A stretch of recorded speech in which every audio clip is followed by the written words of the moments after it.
microphones. And we are live.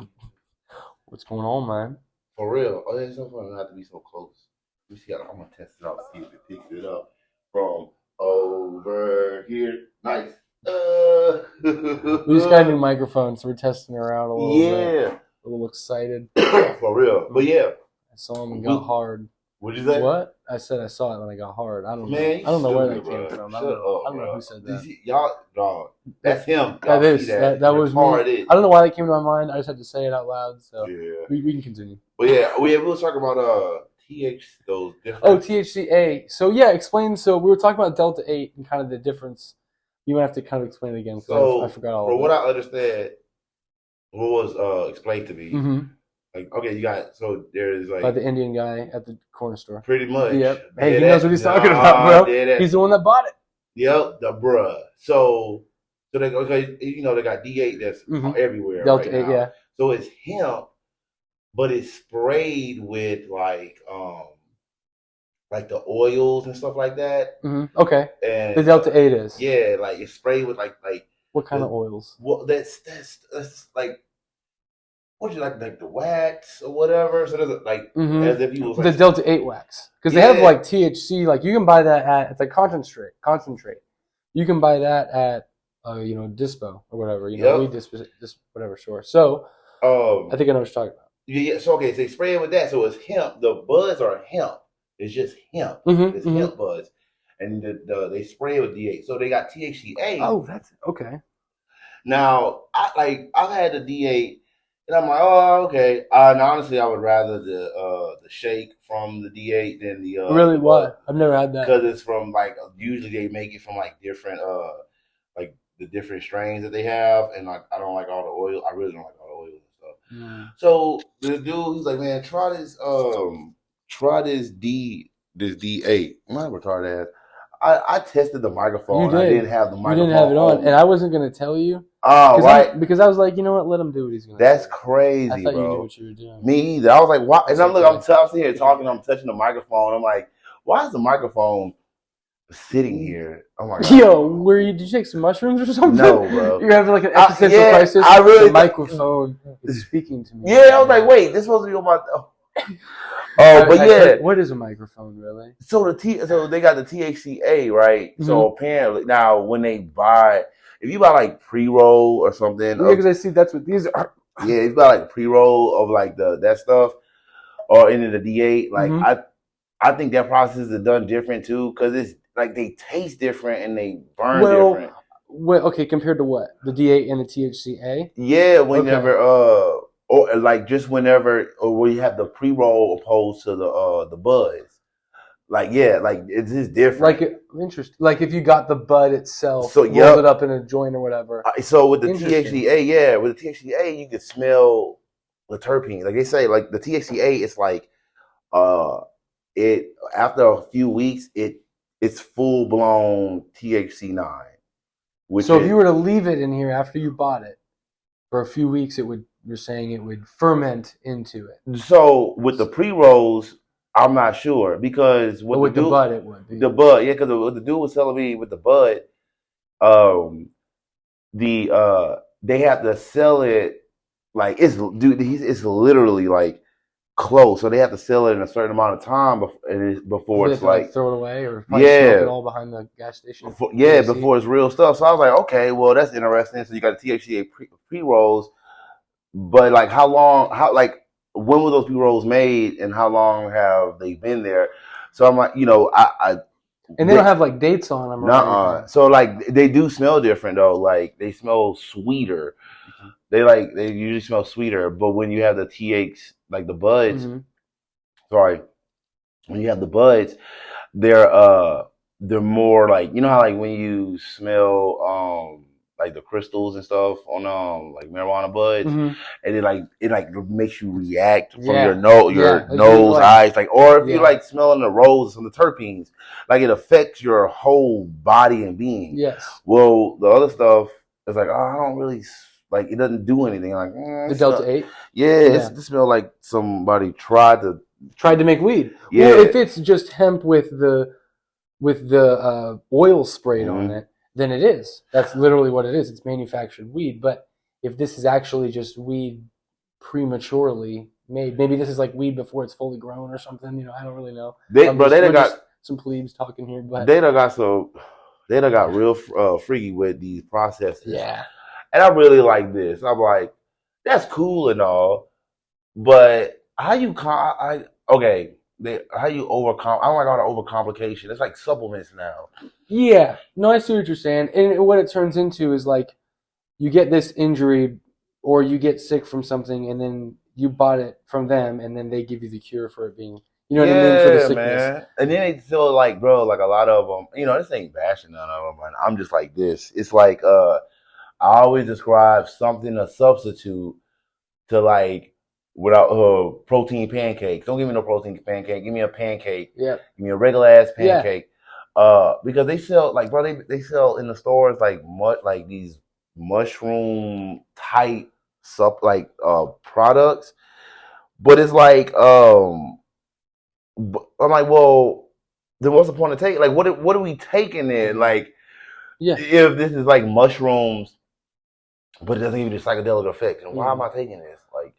Like what? How y'all making this stuff? Promoted though? Like, is it promoted like it's going to give you psychedelic? Bro, like if you look at the packaging and all this stuff, you're like, man, it's like psychedelic. Bro, my God, I'm like, the only psychedelic is the artwork, bro. I'm like, man, so I be, you know, whatever. Like I get it. It's just kind of retarded to me in some cases. Now the edibles, DA edibles are like crazy strong. Are they? Yes. Because they got a lot of CBD in it now. What do you like? Because there's a lot of CBD. Okay. And you so is it more of a calming effect? Oh my God, yeah. My dog ate a whole chocolate bar. The little one, Fendi. Yeah. She had a whole chocolate bar, and man, I think she likes them though. Probably she. So there are deer somewhere in the world that there's like these mushrooms that will grow, and they go and forage for these deer. There's pigs somewhere. Like there's a lot of animals in the world that will forage for like fermented fruit that makes them drunk, or this, you know, type of grass that makes them high. Like there's just like animals like that. It's dolphins. It's funny. I don't know. You probably know this. Dolphins. They pass around puffer fish. They like bite on them a little bit to get high. Yep. Bro, it's like it's like a hallucinogen for them. Yeah. Okay, so look, I heard that, right? So you've been going back to them animals, like bro. A lot of those mushrooms, so like you can find those psychedelic mushrooms off of dung, like off of animal dung. That's really where they grow. Bruh, okay, dog. Yeah. Okay, you can find mushrooms on animal dung, right? To get a psychedelic effect. Mm-hmm. Meaning, we're gonna use the word psychedelic, but people. So when mushrooms, the reason they get you so connected, and it's an earth thing. It's like you're connected from the earth, right? Yeah. So okay, let's just go with the cow dung, right? Like just the mushrooms from like cow dung or like deer dung or some shit like that. And you have that, and you really have a psychedelic effect from life. So you having a psychedelic effect from something that came out of a living being that ate something from the earth. Like, bruh, if that ain't the ecosystem for your ass, and that's the truth. You know, well, and I think it like really makes sense when you think of like the togetherness and why people feel so together whenever you're on mushrooms, and if you're in a group or whatever, you're having so much fun, and you know, it's a great time. Me and my buddy almost got ass raped by 4 crackheads the other night when we were on mushrooms, and then we got drove by, and I'm not kidding. I believe it. Yeah. This is St. Pete. Yep, at like 4 o'clock in the morning, we're walking home, and these guys like drive by us, roll down the windows, and they're just like looking at us, and we're just like, keep walking with your head down, you know. But we're we're on mushrooms. That while this is going on, this is the perfect time to be on mushrooms, because when we get back, that night? Yeah, it was 4 o'clock in the morning. Nope. Yep, you're right. It was a bad idea. It was his idea, and I will admit he is a white boy. Nope. Do you understand that, like, between the hours of 3 and 6? Oh, I do. I live right next to the hood. Portals fucking open? Dude, listen, that's a whole nother space. Now I got to tell you the story. So we were walking to the corner store to get him some cigarettes, right? Again, this was his idea. I'm not taking the blame for this. And sorry. And we're going to this corner store again at 4:00 in the morning. He's like got a glass half full with some, Crown Apple with straight, neat, no ice. And he's just walking down. It's going side to side, sloshing out of the glass, right? And he's got a black bandana on and a pink bandana on his forehead. And I'm like, dude. And he goes, before we start walking, because we get right to this where it's like this street where literally it's like the hood starts. And as soon, I swear it's like something out of a movie. He starts walking and he just stops. He's in front of me. I'm like, what? What is it? And he goes, I should probably take off my black bandana, right? He goes, I might be wearing the wrong colors or something, And I'm like, yeah, that's probably a good idea. Mm-hmm. As soon as he says that, this car goes speeding by, like, and turns the corner. And they're like, again, roll down the window. They're just like looking at us. As soon as this car rolls by, some old head with his cane wearing all red comes walking out, can barely, and he's just staring at us. So I'm like, dude, you should take the pink one off too. And and he goes, what? He goes, the pink one? I'm like, yeah, the pink one. He goes, man, what if I'm gay? I'm like, it doesn't matter, bro. You need to take the pink one off. He goes, man, shit, you can't have nothing out here, man. Nope. But he said it like loud. And I'm like, bro, you need to shut up. I'm like, that's funny, but you need to shut up. I'm like, dog, you are in the wrong place right now to be throwing a fit. Just please. Exactly. So this is all before we even turn the corner. Right. It's like we're literally at the line and it starts getting dark. You see, like gun store, liquor store, church, liquor store, gun store, whorehouse, Uh-huh. You know where you're at. He's not lying. He's not lying. So we live by it. Yep. So we turn the corner, and we're right at the corner store, and we're like walking up. It's kind of dark. I'm like, dude, you should put your drink down because you still got this half full Crown, drink. And let me give y'all some context though. Mind you, he said there's right where the hood starts. So like these areas, bro. Like I mean, these are like. Even in the hood, they got some nice houses and stuff. And like we coming from let's come from a nice neighborhood. So just so you know, this ain't like it's hood. Like now you just entered the hood, but it's like it's weird. It's like integrated. But go ahead. I swear though, it really is like a defining line. There's a vibe. Yep. And on mushrooms, how you feel the energy, so you can like feel the change in energy. Yep. Uh-huh. So we start walking towards the corner store. And we see like 14 crackheads just hanging. I swear to God, I look up. It looks like one of them is fucking the other one. And like there's a porn video going on. I believe and Julian starts walking up. He got his shirt wide open. He's like, tits out.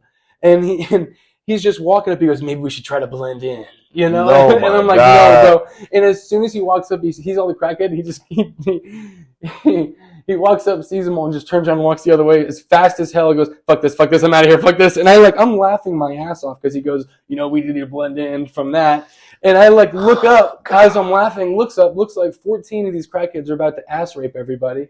He's walking the other way. I'm laughing my ass off. I turn around, I'm like running after him because I'm like, bro, you're going to let me like die out here? So then we start going back. We start walking back. You can hear some of them yelling at us, crackers, get out of here and shit, all that type of stuff. But this is 45th, and all that. Like, who gives a shit? Nobody cares. He's stupid. So anyways, we're walking down the street, and we turn again the corner where now you can see the white picket fences. I'm pretty sure there was some white lady walking her dog. God. There was even a white person walking at 4 o'clock in the morning. She was walking her cat, bro. That's how you know you're in a safe neighborhood. Is when there's a Karen walking a cat. No, they got white people. White people do run at 4 o'clock in the morning. That's the truth. That is true. Yeah. Anyway, so we turn this corner. We see the Karen walking her cat, and this car comes speeding behind us, and I hear it at first, and then you just hear the car coming, and I like kind of turn. I'm like, dude, this car's like coming kind of fast, and I'm like, I think that's the car from earlier. And I like looked at this for real? Yeah, this is for real. And I'm like, dude, I think this is the car from earlier. I'm like even getting like my heart's pumping as I'm saying this. And he like kind of slows. They turn the corner fast as hell as they would in a drive-by, and they speed and they like kind of slow, turn down the windows and everything. And me and him were like hugging each other, pissed, shitting everywhere, God. And mama, and they probably fucking with y'all. Oh, they were, and I said that afterwards. I was like, they did that on purpose, right? I was like, they're probably just. That's what I said. They were just fucking with us, but. Bro, I won't even be caught at outside. I don't know. You're not even at damn near 9 o'clock is pushing it. Y'all your damn mind, bro. Y'all retarded. Them cigarettes gonna have to wait. Yo, not you ever heard the song? The freaks come out at night. The freaks come out at night. Bro. They do, bro. Like, bro, we used to live right by, like, no shit. Like, we used to live by this lot, and like prostitution was just rampant. And like our house was nice. Like we had a nice house, and the neighborhood was, straight. Mm-hmm. Like it's weird. Like it's weird in that area because they had these nice houses with like, I wouldn't even call it a hood. There's like, cause I lived in the hood. But even over there, you still had some nicer houses. For real, bro. Again, that's not even really the hood. Yeah, bro. They just got like a lot of hood activities. Yes, that go they on, do. Bro. That is so true. But it's like St. Pete is like super dangerous from what I understand. I mean, at night it really is, and there's like a lot more cops rolling around. And it's noticeable, bro. Let me tell you something. When they put all them damn buildings up there, and that's why they throw those cops. Dog, this how much money they look. When they built the whole new precinct, a whole new precinct, the cops on horses, rollerblades, bikes, go-karts, roller coasters, what else? Bro, they ride pit bulls, banana peels, bro. They got cops everywhere, bro. I'm like popping out from behind the bushes, like only in America. But wait, though, I'm gonna show you something, though. I'm gonna show you something. Okay, if you look at downtown St. Pete, that's it's really where you really see them, right? Yeah.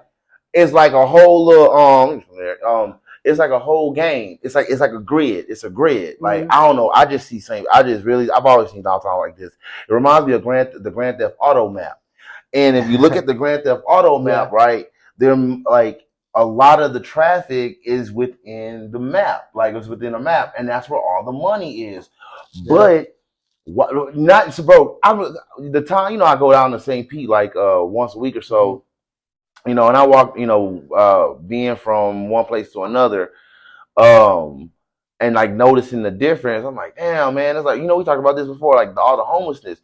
But see, so there's more cops, right? Yeah. Because there's more cops, but there's more homelessness, and more homelessness means more hunger. More hunger means more problems. Yeah. More problems, right? People are not safe. Bro, I used to talk to go ahead. I used to talk to people like a lot of the shit. How easy it is to talk to a lot of homeless people out there.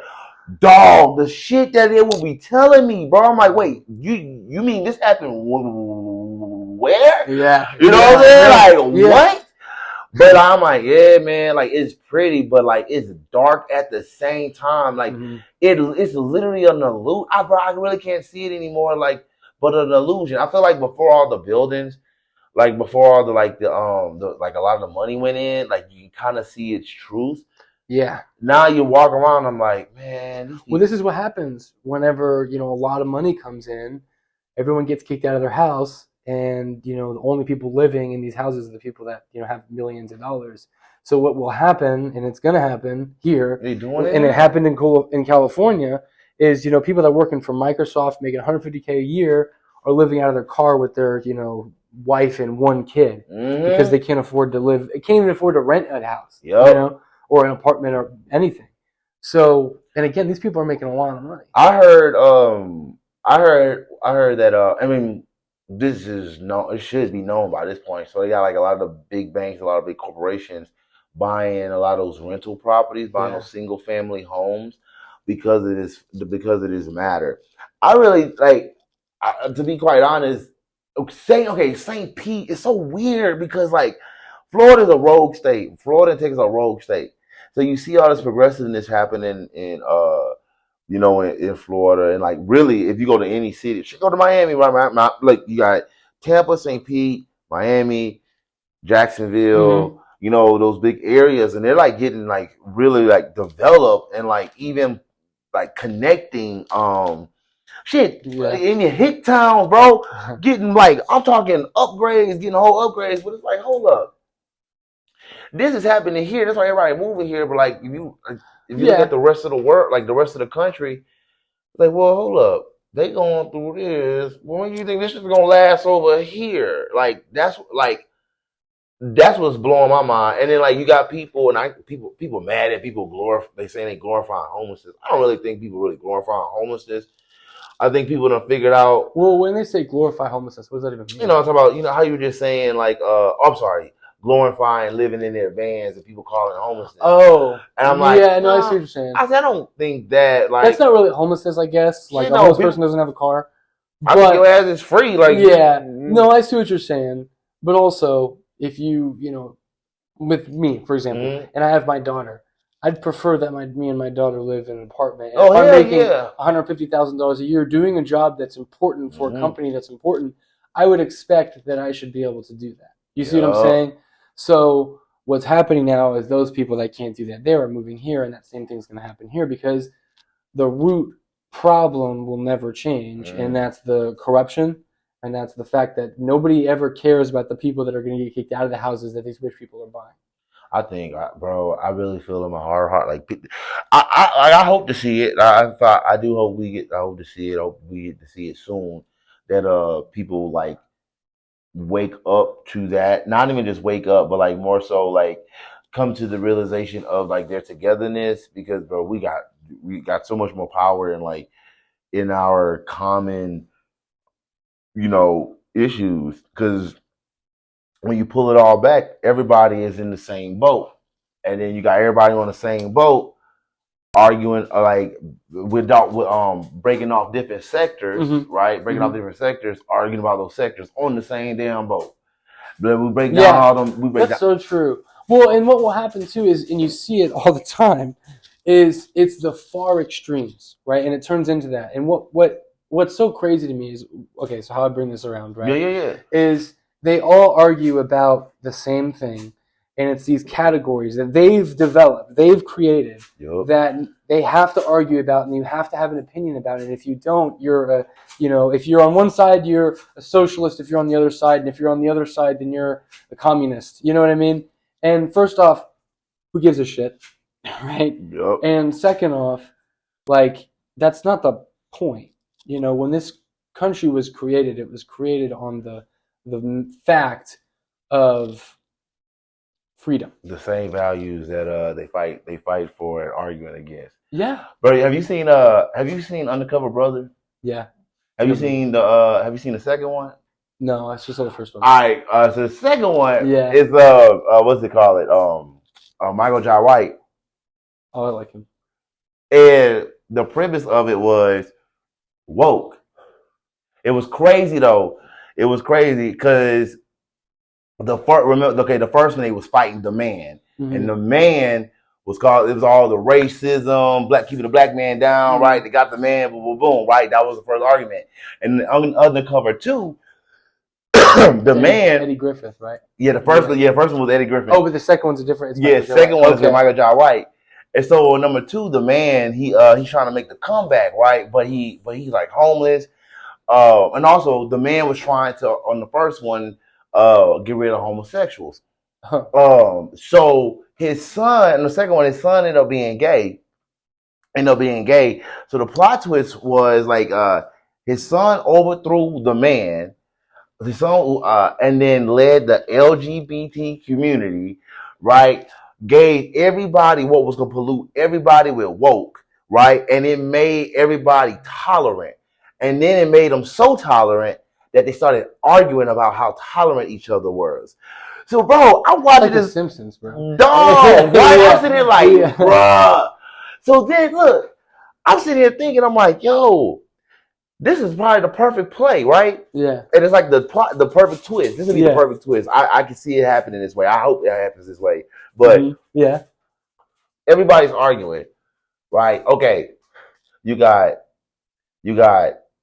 black versus white, white man versus white woman, white man versus black man, white woman versus black woman. And then we're just talking here, right? So okay, bet. Now you got gay versus straight, black gay versus straight black, white gay versus straight white, and so forth, right? Now you got trans, right? You got trans fighting everybody, right? Which they've done. Now you got trans, like, so it became everybody with support. Now you got trans fighting everybody. So then I'm like, wait a minute. I mean, eventually everybody gonna have to argue themselves into unity. Oh, hopefully, or into chaos. You go into chaos, right? Like at the end of the like, this is the funny thing about it though.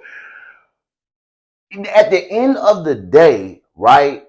Okay, we can go two ways about this. You can be, it could be dark, it could be light. Like you said, everybody argue themselves into their own demise, and this thing reset regardless. Mm-hmm. Or everybody argue to a point of realizing, wait a minute, you saying exactly what I'm saying. Yeah. And then you're like, oh, there we go. At the end, like there's nowhere else for it to go. Mm-hmm. I'm pretty sure, like, and if you try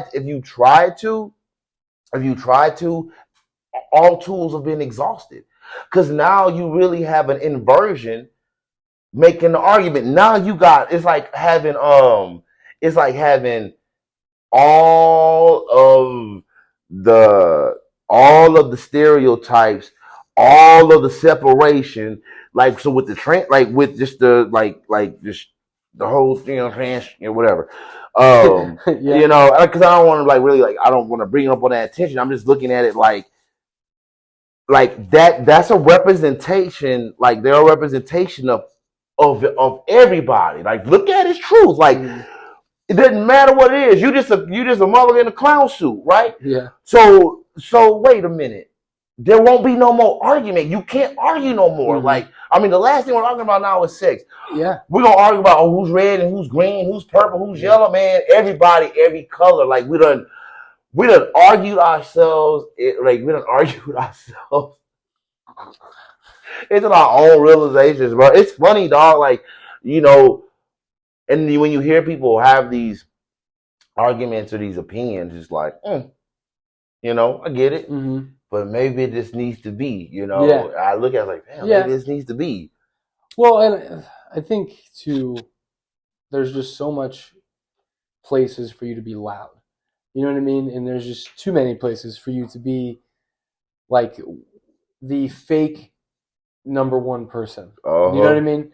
And so with that being said, I really think that the people that, we're all complaining about, I've only really ever met someone who complains about it. And not even really complains about it, just doesn't care. Or it's like you're going too far or whatever. So my thing is that it's really, the group is not that big, and, because there's so many different avenues for them to sound big, it makes them seem bigger than they are. Dude, it was so funny. Everything that's going on, it made me think about my my second experience. Because again, I always, like, where I come from, Louisiana, like super conservative, man. Mm-hmm. You could ask my wife, bro. She'll tell you, like, I had but I was open. I've always been open to whatever. Like, just been like, whatever. Like, I don't, people to people. Yeah. So when I first get here, somebody became real good friends with, didn't know what was a man, right? Uh-huh. This is the funniest story though. It's about personal training. Uh-huh. Oh my God, I was selling personal training. And I got this prospect. I had an appointment, got this prospect, he's getting personal training and shit. So when you're doing any type of personal training, before you start, you do an assessment. So there's a questionnaire. You sit there with the person's questionnaire. So it's this dude, he's in transition. Man, one of the funniest situations I had to go through. Because he was like, because everything that, like, so in these questionnaire, I was like, well, what you looking to do? Like, because he was skinny. He was real skinny. So he was in this transition. He had a bob and everything. He's like, yeah, I'm transitioning. I'm already taking my shots and stuff like that. Boom, boom. Yeah. He said, look, no shit. I was like, so what you looking for? So what you trying to feel like? You know what I'm saying? I was like, because I don't know what to do with it. Like, I don't know, right? So he goes, look, I'm trying to be thick as a black girl. I was like, oh shit now, okay. Sookie now. Dude, so I was like, okay, he said, look, I'm trying to have a big ass. I'm trying to be thick. Like, I don't want to be all muscular and stuff.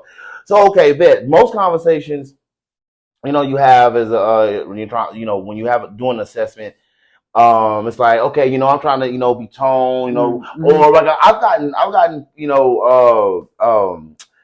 prospects that have been like, I want to keep my stomach and, lose my stomach, but keep my butt or whatever. Like, I get that, right? So, I want to be, all that type of stuff. This one was the total opposite, bro. Because I'm sitting here like most. Usually I'm like, okay, well, bet how many times you eating? Okay, might want to clean up the sugars and blah blah blah blah blah. I was like, well, sounds to me, bro, like you just need to go eat. I was like, I'm literally telling this dude to go like, get some strength training. But for you, he was skinny. I was like, only I can advise you, big dog, like, just go, Jack in the Box, Burger King, Then we come here, some squats, you know what I'm saying? And then, go eat some more pizza. I don't know where it's going to go, but I know you say thick like a thick girl. I don't know. Yeah. And at that time, I gotta say, like, a lot of black girls wasn't like they were starting to come into like the whole fitness scene. So it was literally still like the whole tiny waist, big butt, like it was in that realm. So it was real funny. That's what she was looking for. Yeah, bro. I was like, okay, and it was like I remember just sitting there. It's like I don't know how like. I can't tell you to go do these things, man, because it's like it goes against everything I do. But I really want to see you succeed. Yeah, well, like I really want. In that case, I think you're the best personal trainer. All right, I mean, that is what it is, man. It was awesome, though, man. And I remember leaving. I bet that was probably the easiest. Bro, like you ever had. Oh come my here, God. work out, eat whatever you want. He ended up. I don't think he ended up getting personal training, and I don't really think he was really interested in the training. I think he really wanted to know how to like what to do. Yeah, and like I was at LA Fitness, so it was me and my boy Chuck was like the only black dudes there. So I guess they chose me to like talk to him about blackonomics or black food. I don't know shit. Blackonomics, yeah. No, bro, that was. But being in Florida, bro, like, I always say, man, it's definitely like taught me just about people. Like, that's why, like, when we have all these arguments, like, people have these arguments and shit, I'm like, oh my God, y'all are fucking retarded. Because everybody I meet got issues. Everybody I got meet got issues. Yeah. Everybody, I'm like, bro, y'all know y'all got issues, bro. Like, I think everybody has issues. Oh yeah, everybody, bro. It's like we all got them. It's we're all trying to run away from it. It's like why? We're trying to hide it from everybody or project them on other people. Yeah, man, like take over, like stick to your own stuff, bro. Like, which is fine. Yeah, which is bro. Because you know why it's fine? Because ain't nobody else dealing with it. Ain't nobody else dealing with it, and then like you gotta be a sociopath to like kind of want drama all the time. Yeah, like, a little bit. That's like true. What? I don't know, bro. Like we are. It's funny to me though. Like I don't even find it frustrating now. I used to find it frustrating, but I was like, y'all don't look into the mirror. I'm looking at the man in the mirror. Like, for real. Michael speaking, bro. Yeah. Michael speaking. To you. Yes. So I was like, okay. He wanted you. Yeah, like I got a piece of shit, man. Well, shit. Yeah, well, what? If you're boring, that means you're boring. Right. Yeah. You got a piece of shit, man. Come on, man. I'm just saying. Hardest thing I ever had to do, the hardest thing I ever had to do was look myself in the mirror and call out my bullshit. Yeah. Call out my bullshit, bro. But what's the word? It's not invigorating, but it's a release. What's the word I'm looking for? It's release? But like it's like releasing, bro. I mean that too. Like any type of enlightenment is technically an orgasm. That is very true. Spiritual. Very much so. But no, like it's I don't know what's up, man. I don't like the word, but like when you do that, like bro, look yourself in the mirror, and you gotta. It's like a self check. Cause think about how. All right, for me, I was like, man, how you feel when somebody tell you about your stuff? I don't ever want nobody telling me about me. Cause I want to punch. I want to fight. So how do we prevent that? Well, I'm gonna look myself in the mirror, and this is physical. I talked to myself. I was like, "Yo, all right, bro," and you gotta self check yourself all the time.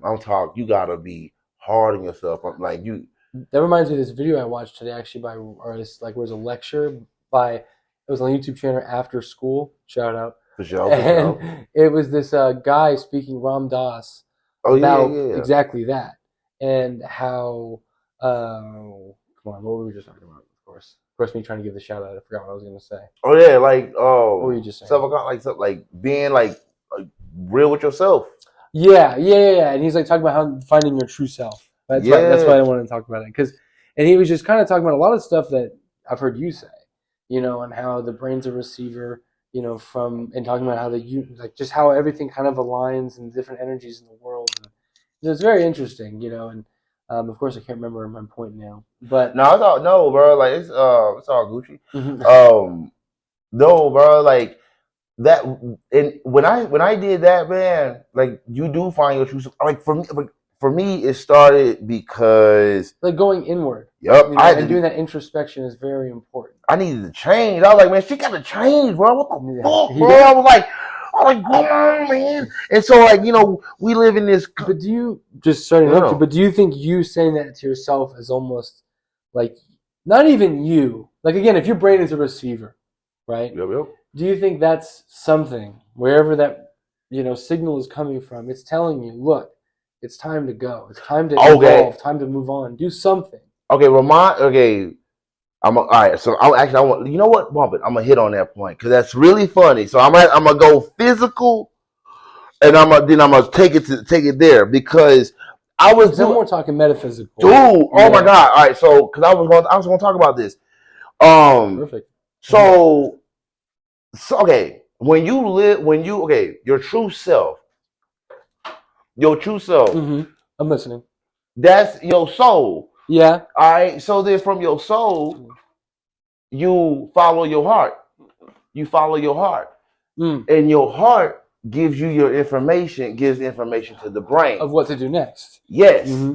All right. So we're electromagnetic beings. So I've always stayed true to myself, or at least I tried. To your soul. Yep. To my being. Yep. To my being. Yeah. Yes. Even oh my God. Yeah. When the construct in itself and people like I'm trying to defy you. Well, and there's even been science that shows whenever you go towards like your passion or something that makes you happy, or you go through an extreme flow state, your cells actually change and the neurons in your brain develop new pathways. And so it's again to your point that as you find your true self and you almost connect and you build that bridgeway, I almost want to say, between your personality and your soul, that's whenever you find your true self. I take the biggest test. Let me take a step back because I feel myself because I want to articulate this really good. So, the biggest test is when you were a kid, all right? Because it's that. Oh my God! Because the jungle is more condensed. Think about how hard it is to stay true to yourself as a kid.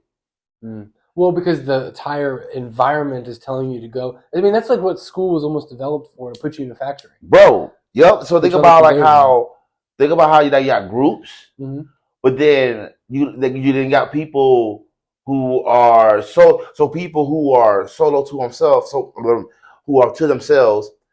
Like they're looked upon as weird, or people who have certain gifts and are just not they're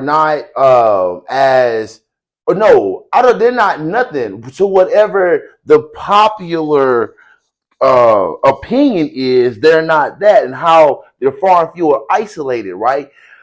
You know how they always say, oh man, the girl chose the nerd over the thug, and then the nerd became a billionaire. Boom. Like that's they say about the 1%. You're 1% when you stay true to yourself, because that's where I'm. And in school, bro, when you're a teenager, when you are a young one, to stay on your path, even as a young one, and not try to find it when you're older, is very tough. And if you can get through that part, bro, like then you'll be ready. Like you won't go through a phase that you don't lose yourself, but you'll always have yourself. Those are the people that are later seen as like the prodigies or the geniuses or the ones that started when they were 2, 3, like playing the piano. Came out. She was playing when she was 2 years old. That's what I'm saying. Then what happened? What happened next? They're going now. Good girls. Good girls. Tell them. Good girls. We're safe. Good girls. All right. All right. Kimba. We're good. See? Come on. I know. Look at her. She's all pissed off now. Thank you. Good girl. Oh. I don't even remember what I was saying. No. Yeah. No. But so. Okay. Yeah, man. Come on, you freaking barking. Yeah, I know. Threw me off my beat. Listen, no, it's okay. But yeah, your heart, like, so to stay on that, during your those years, and the reason I bring it up because I always go back, like, a good part of your journey, and that's you as in you as in you, and you as in anybody like watching, like listening to this, like you, like. It's always reflect, like go time travel, go back as far, you find clues, you find keys, you find ideas, you find reasonings, you find lines of reasoning. They give you that. Yes. And then you like, Can you explain from your personal experience? So for me, like I always talk about my confidence and like self-esteem. Like I don't know, maybe it's because my ascendant is a Taurus and and you just pull out that bull, or you know what I'm saying? You see that bitch, like, I always felt like I've had to like work with that, and I had to like pinpoint a lot of shit where that came from. And for me, I could pinpoint a lot from school, but it was like it wasn't enough to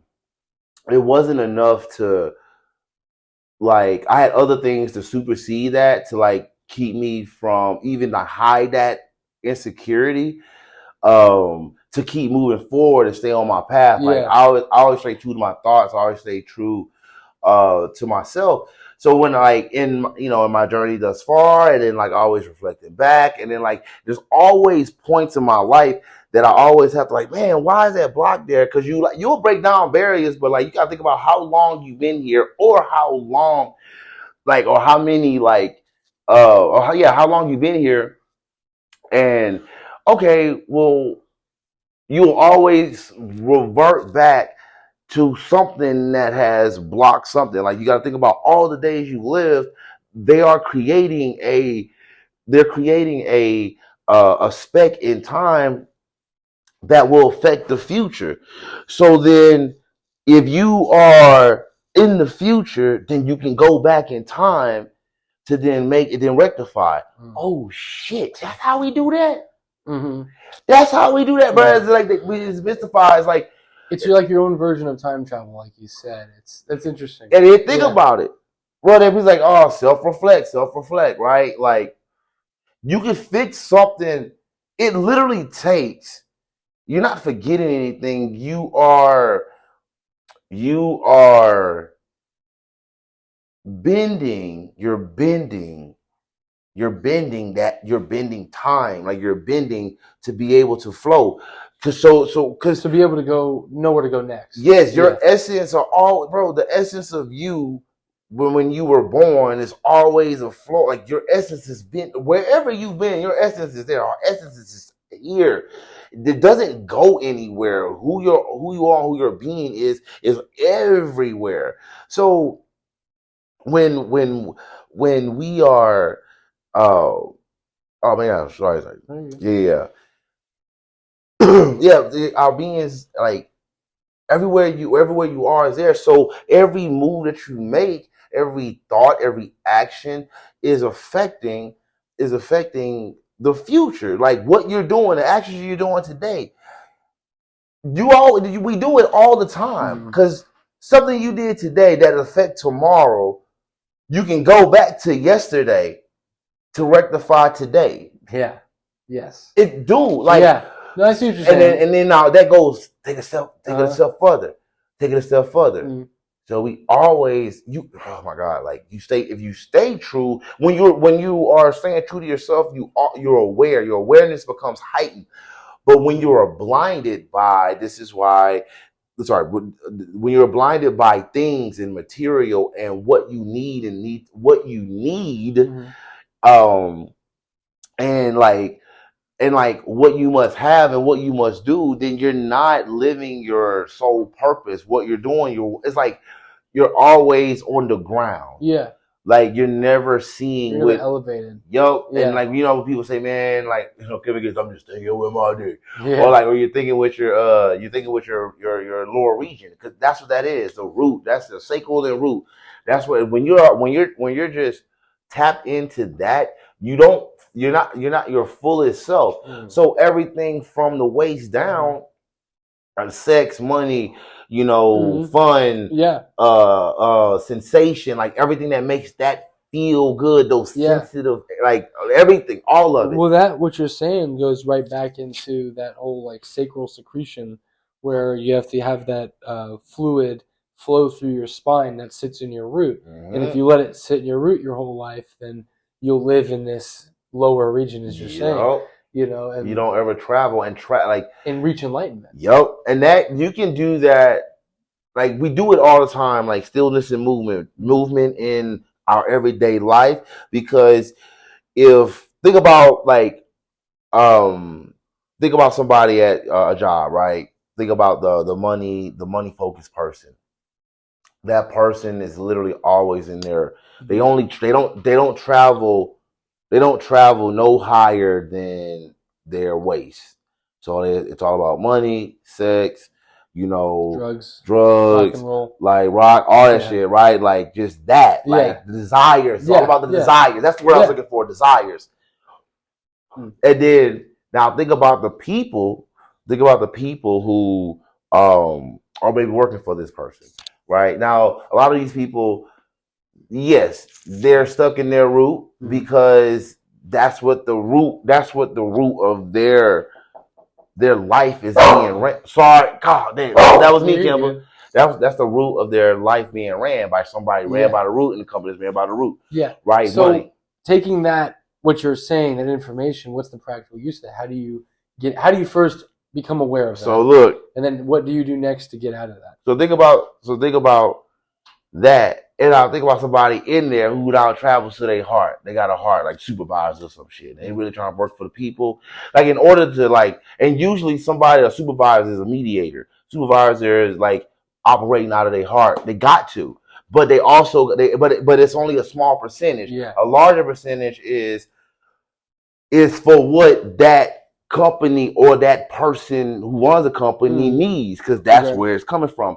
So you can't live your full self. You can't be aligned. You can't. But you're being pushed down to be there. Interesting. And you're only able to operate. Okay, think about when you when you at a job. You tap into, you have an aha moment, an enlightened moment. But then that moment gets shut down.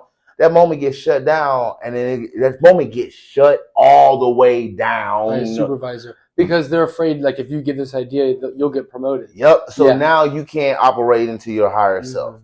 So how do you balance that? You can't do that. You can't live yourself. Like if you want to, it's like this. It's like red pill, blue pill, or Yes. In a way. Yeah. And you've said this to me, which is why I believe this, that, the universe is a balance, right? Oh, yeah, yeah. So if you're living all of that too, I think let's say it's draining you of your truer self, right? And let's say your truer self is being a comedian, making people laugh, doing all that. So maybe if I give a presentation at work, I try to make it funny. Mm-hmm. Or outside of work, I do stand-up every Monday. You know what I mean? Yep. So it's something that keeps me alive, keeps me in touch with my truer self, But again, like you said, going through your life, understanding, finding what's the word I'm looking for? Like the nuggets, I guess, of truth, yep. That lead you to your truer self.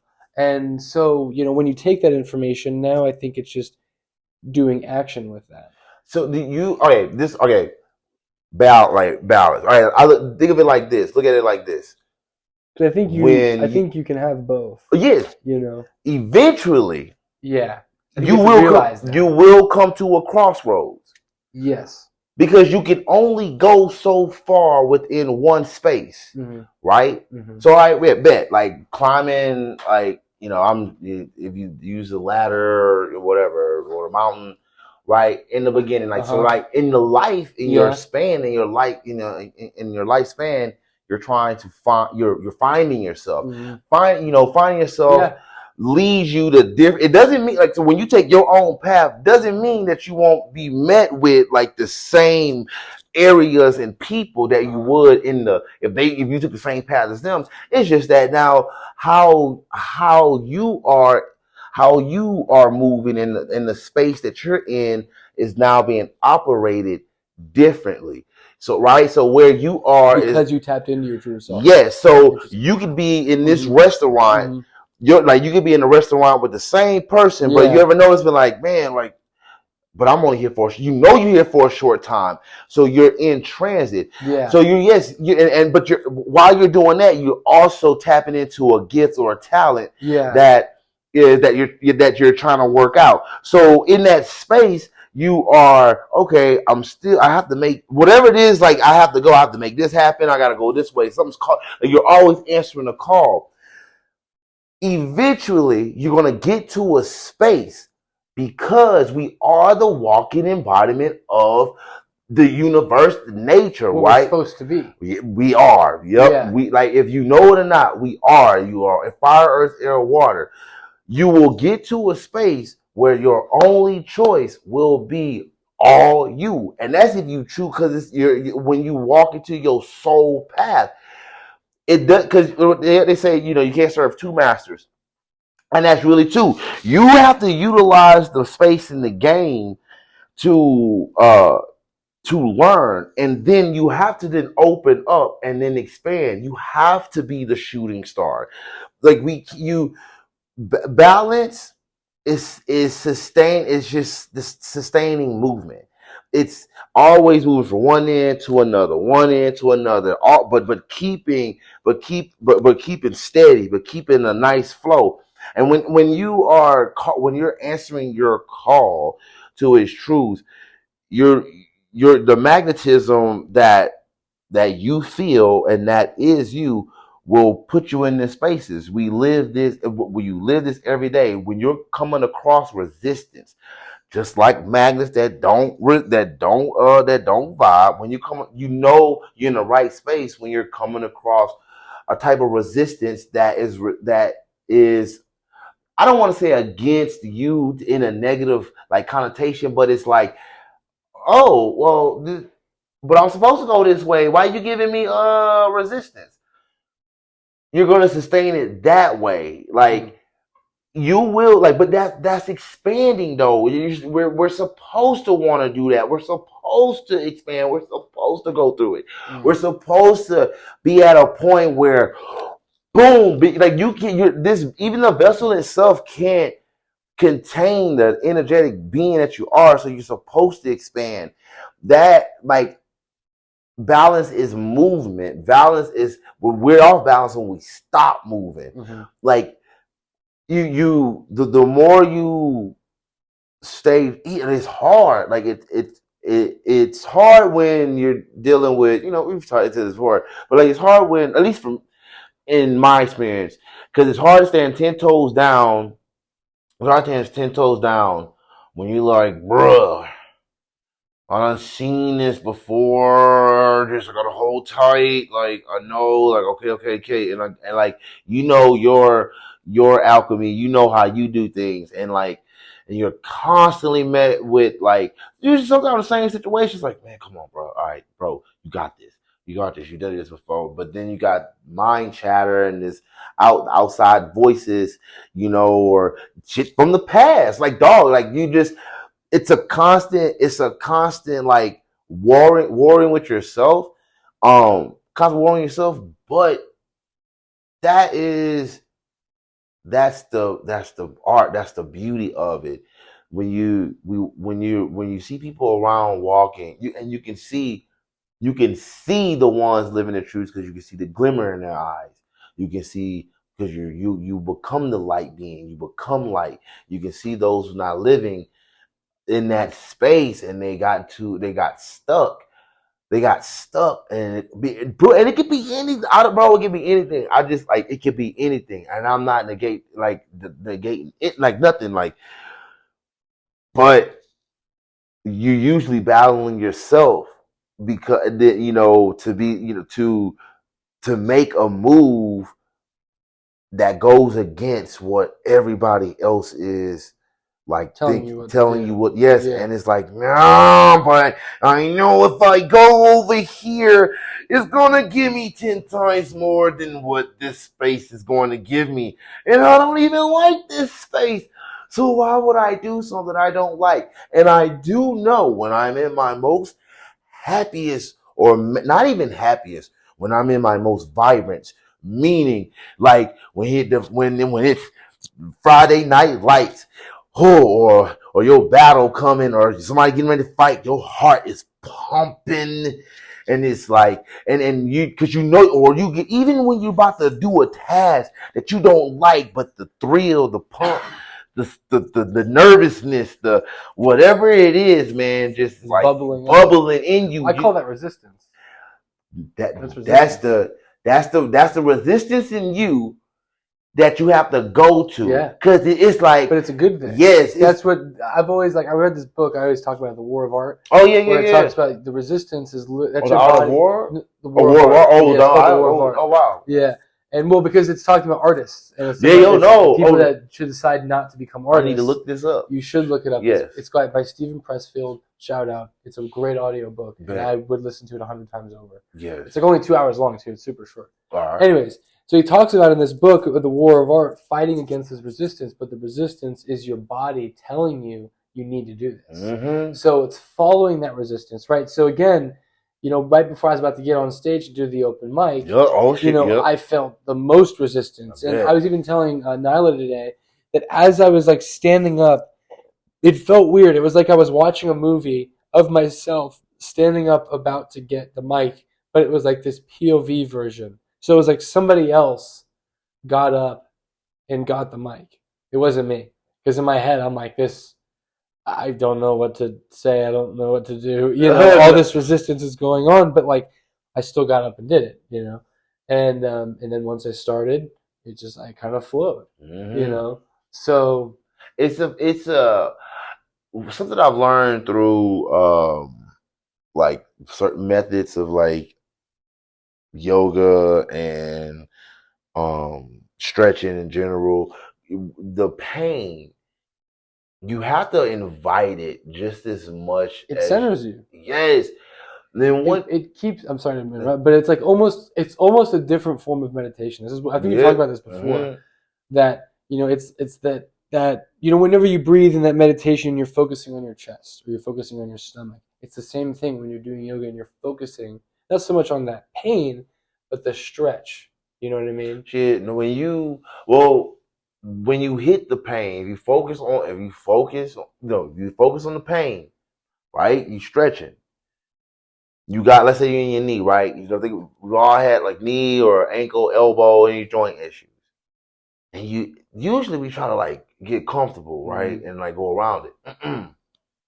Go with it. Connect with the pain. Yeah. Understand why. Yes. It's facing trauma. It's facing it, and then once you like connect with it, right? And then you sit, and now it becomes a part. You allow it to be a part of you, and it releases instead of. That reminds me of something. No, that's really interesting. Your point. No, that reminds me of this story of this like fitness guy who was talking about how he was like the leader of a frat house, and how the freshmen were complaining about how difficult it was to get into the fraternity. Yeah. And he came out and he said they were all bitching, they were all hungover or whatever, because the night before they were supposed to drink all night OS and then wake up super early and come here. And they're all like, man, this sucks. This isn't what I signed up for, all that stuff. And he goes, guys, it's like, do you think if this was easy, anybody would be here? And they're like, no, it's not, whatever. And he's like, well, then it's supposed to be hard, right? And they're like, yeah, I guess it is. And he's like, so this is it being hard. So if you can do this, then you belong here, right? And he's like, no, yeah. So he said the next day they would do the same thing. Nobody complained. And he goes, and it's really just allowing them to go through the pain, and like you're saying, allowing yourself to feel that pain, and eventually it just, even though it's still painful, it releases, right? When you have no other option, when you don't have the option to complain about it because it is what it is, then you're not going to complain about it. And it's part of you. Yeah. Like, how you gonna, like, especially when it comes to any type of pain, like, all right, bet you feel it and you try your best to like not deal with it, but maybe dealing with it is dealing with it is healing it.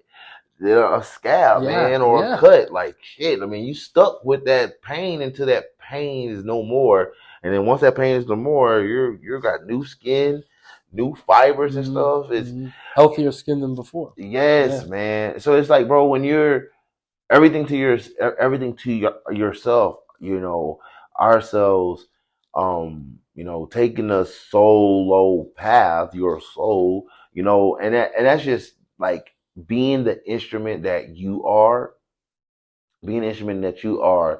even when some people trying to put attachments and things and stuff to you that you don't really want to be. I'm a classic. I'm a classic.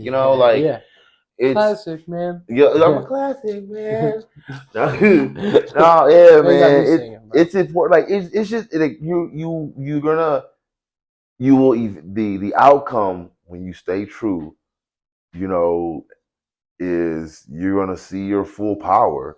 Like, wouldn't you want to see that in your lifetime? It's like, it's patience. It's like, all right, and then you have to like know it. Like you have to know it. You have to know what you're capable of. You have to know, like, you have to be like, when it comes to yourself, like we always say it, be unapologetically you. But it's like, be like you, like.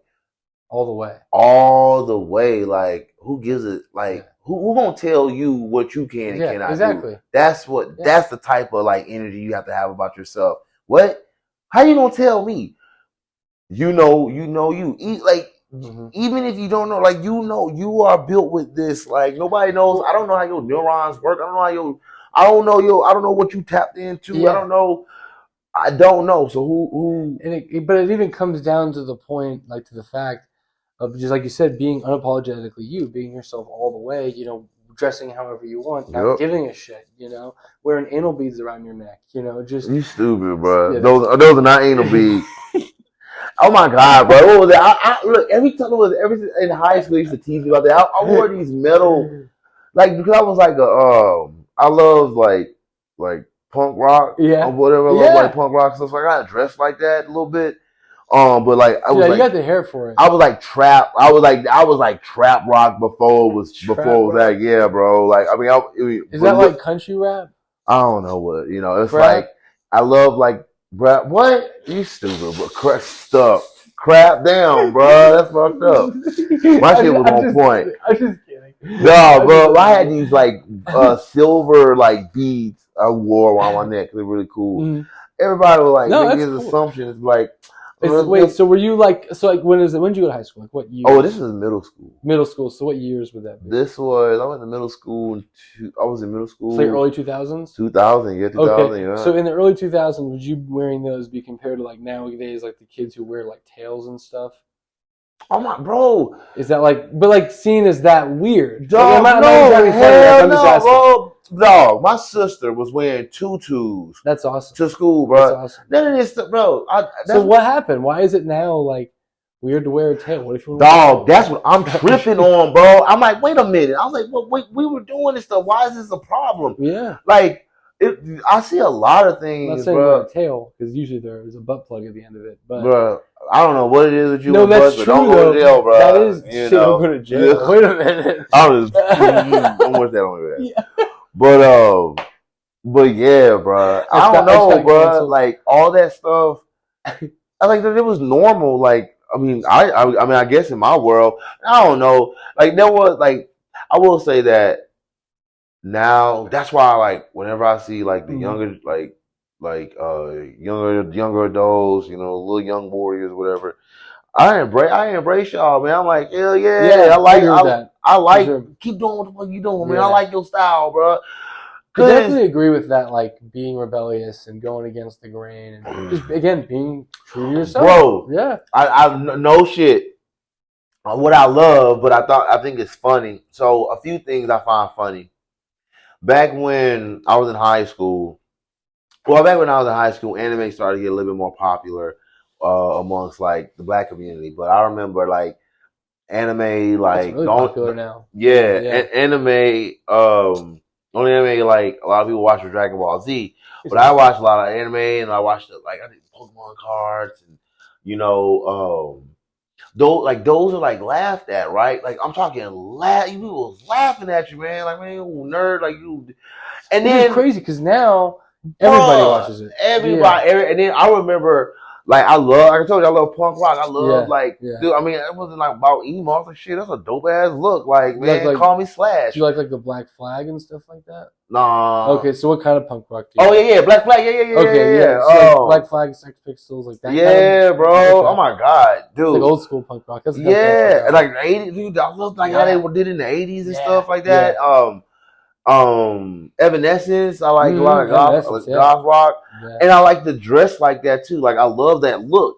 So that was, bro. You got talked about. I used to talk about like, oh man, you don't want red and stuff like that.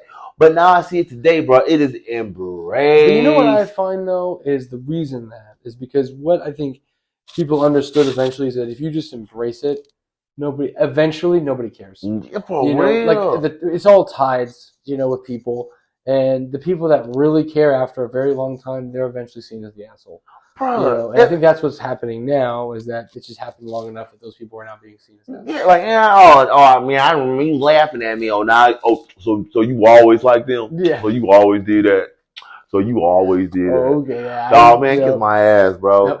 I like, man, y'all, but it's cool though. Like, I love it. Like, cause man, it's your avatar, bro. Yeah. Like, dress that motherfucker, bro. Like, for sure. I plan on looking like a DBZ character and an anime character every day as I build my dude. I build costumes for myself. Yup. That's cool. Even when I go work out, bro. Like shoot. Was that Baki or Baku? Baki. Oh yeah, Baki. Shoot you. Yes.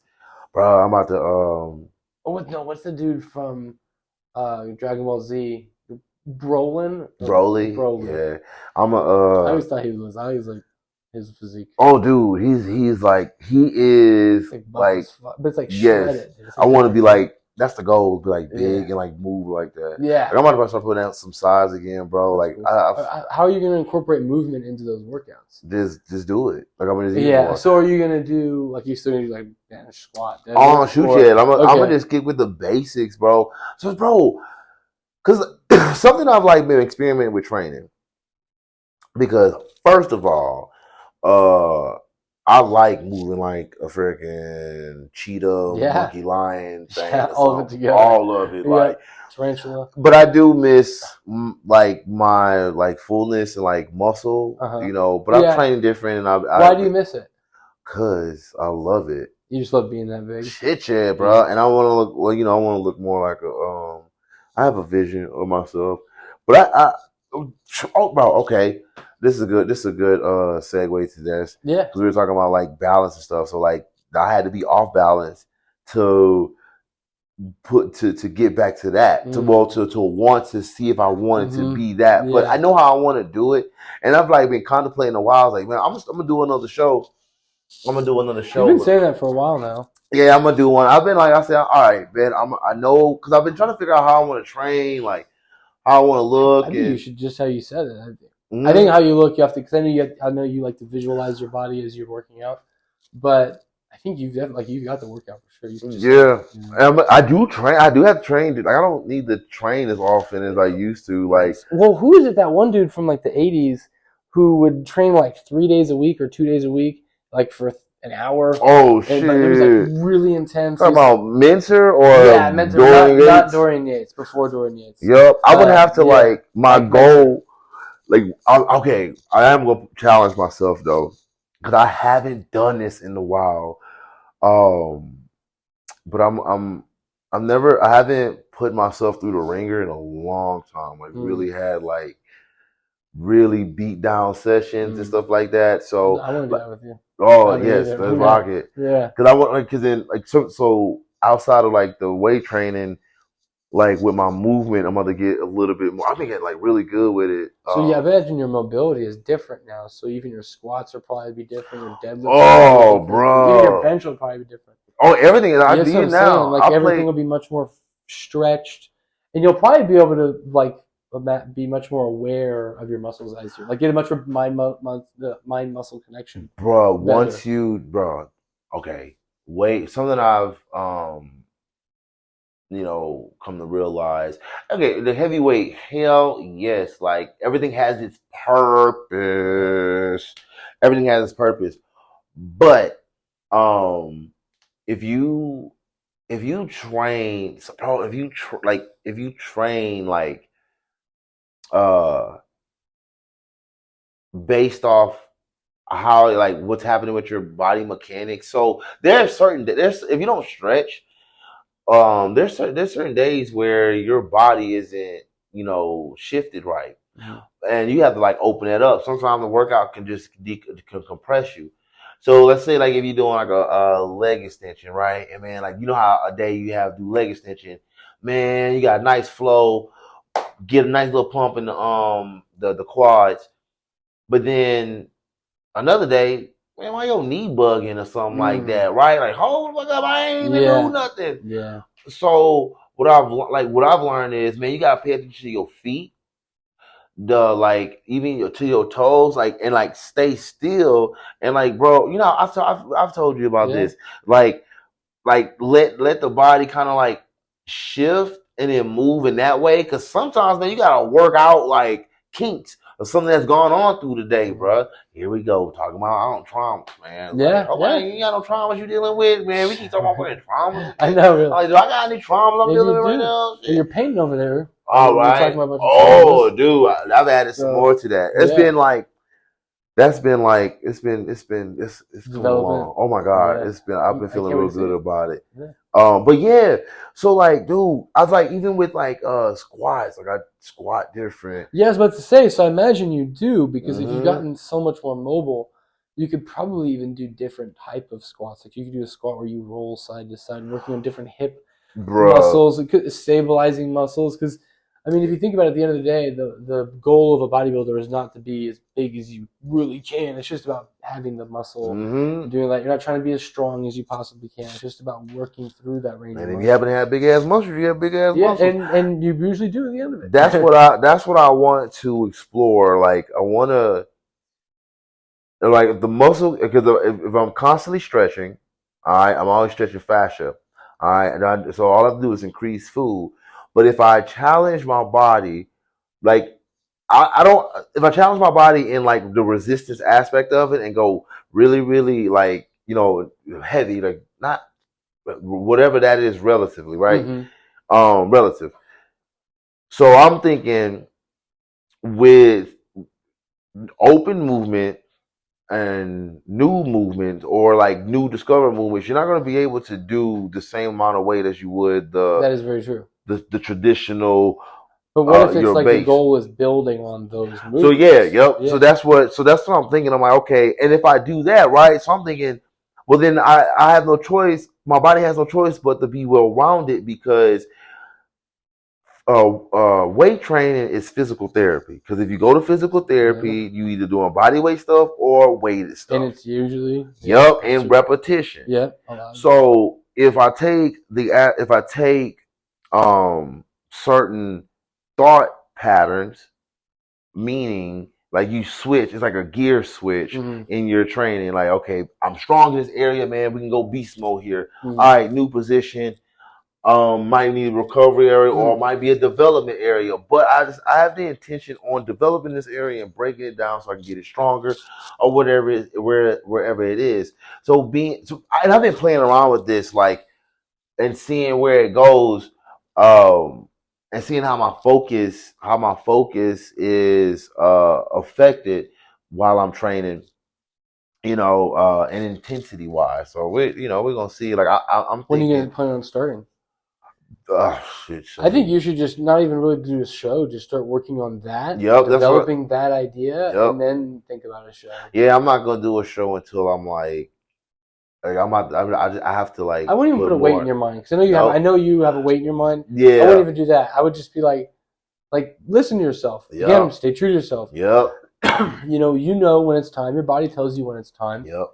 Just like the open mic, I knew when it was time to get up there. Yep. You know. I knew. I thought your body take control. I got away from it just to see. I was like, oh, it got me watching. Like, oh, these dudes like this looks like fun again. But it's cool that I stepped away from a lot to like. That's but again, it's like an evolution. Like you've developed so much more, than you would have if you stuck with that. Oh hell again, yes! It was like I imagine, and I don't know, but I imagine you at that point you had a fork in the road. Oh shit! You had that, like you said, when you have to stay true to yourself and you have to do the other thing at the same time. Eventually, you're gonna have to make that decision. Bruh, when I hurt my leg, at my last show, bro, yeah. I know shit. I said, all right. Now I'll get the message. You don't need to do nothing else. How many times has that been an injury? Dude, I have never, bro. I don't, bro. That's like freak. Yeah. Put it like this. Because you trained hard too. Yes, dog. Put it like this. There's really no reason why that should have happened. Because I wasn't all the way dry, and so you like cramp up, like yeah, and then like it could have been worse, bro. I swear, I thought I got a warning. I was just like, nope, don't go this way. I was like, that's why I left it alone. I mean, it sat my ass down, and I don't regret it because, like you said, like I've been able to focus and develop like other aspects of myself. But oh hell yeah, that was the fork in the road, dude, in my bro, I really do believe like when at a certain point when you are deep within your own with your being and like in your soul mission, like you become protected that way. Like it's like no, and then it's like. Things happen because it's like, nope, you committed. Like you do make a commitment to yourself.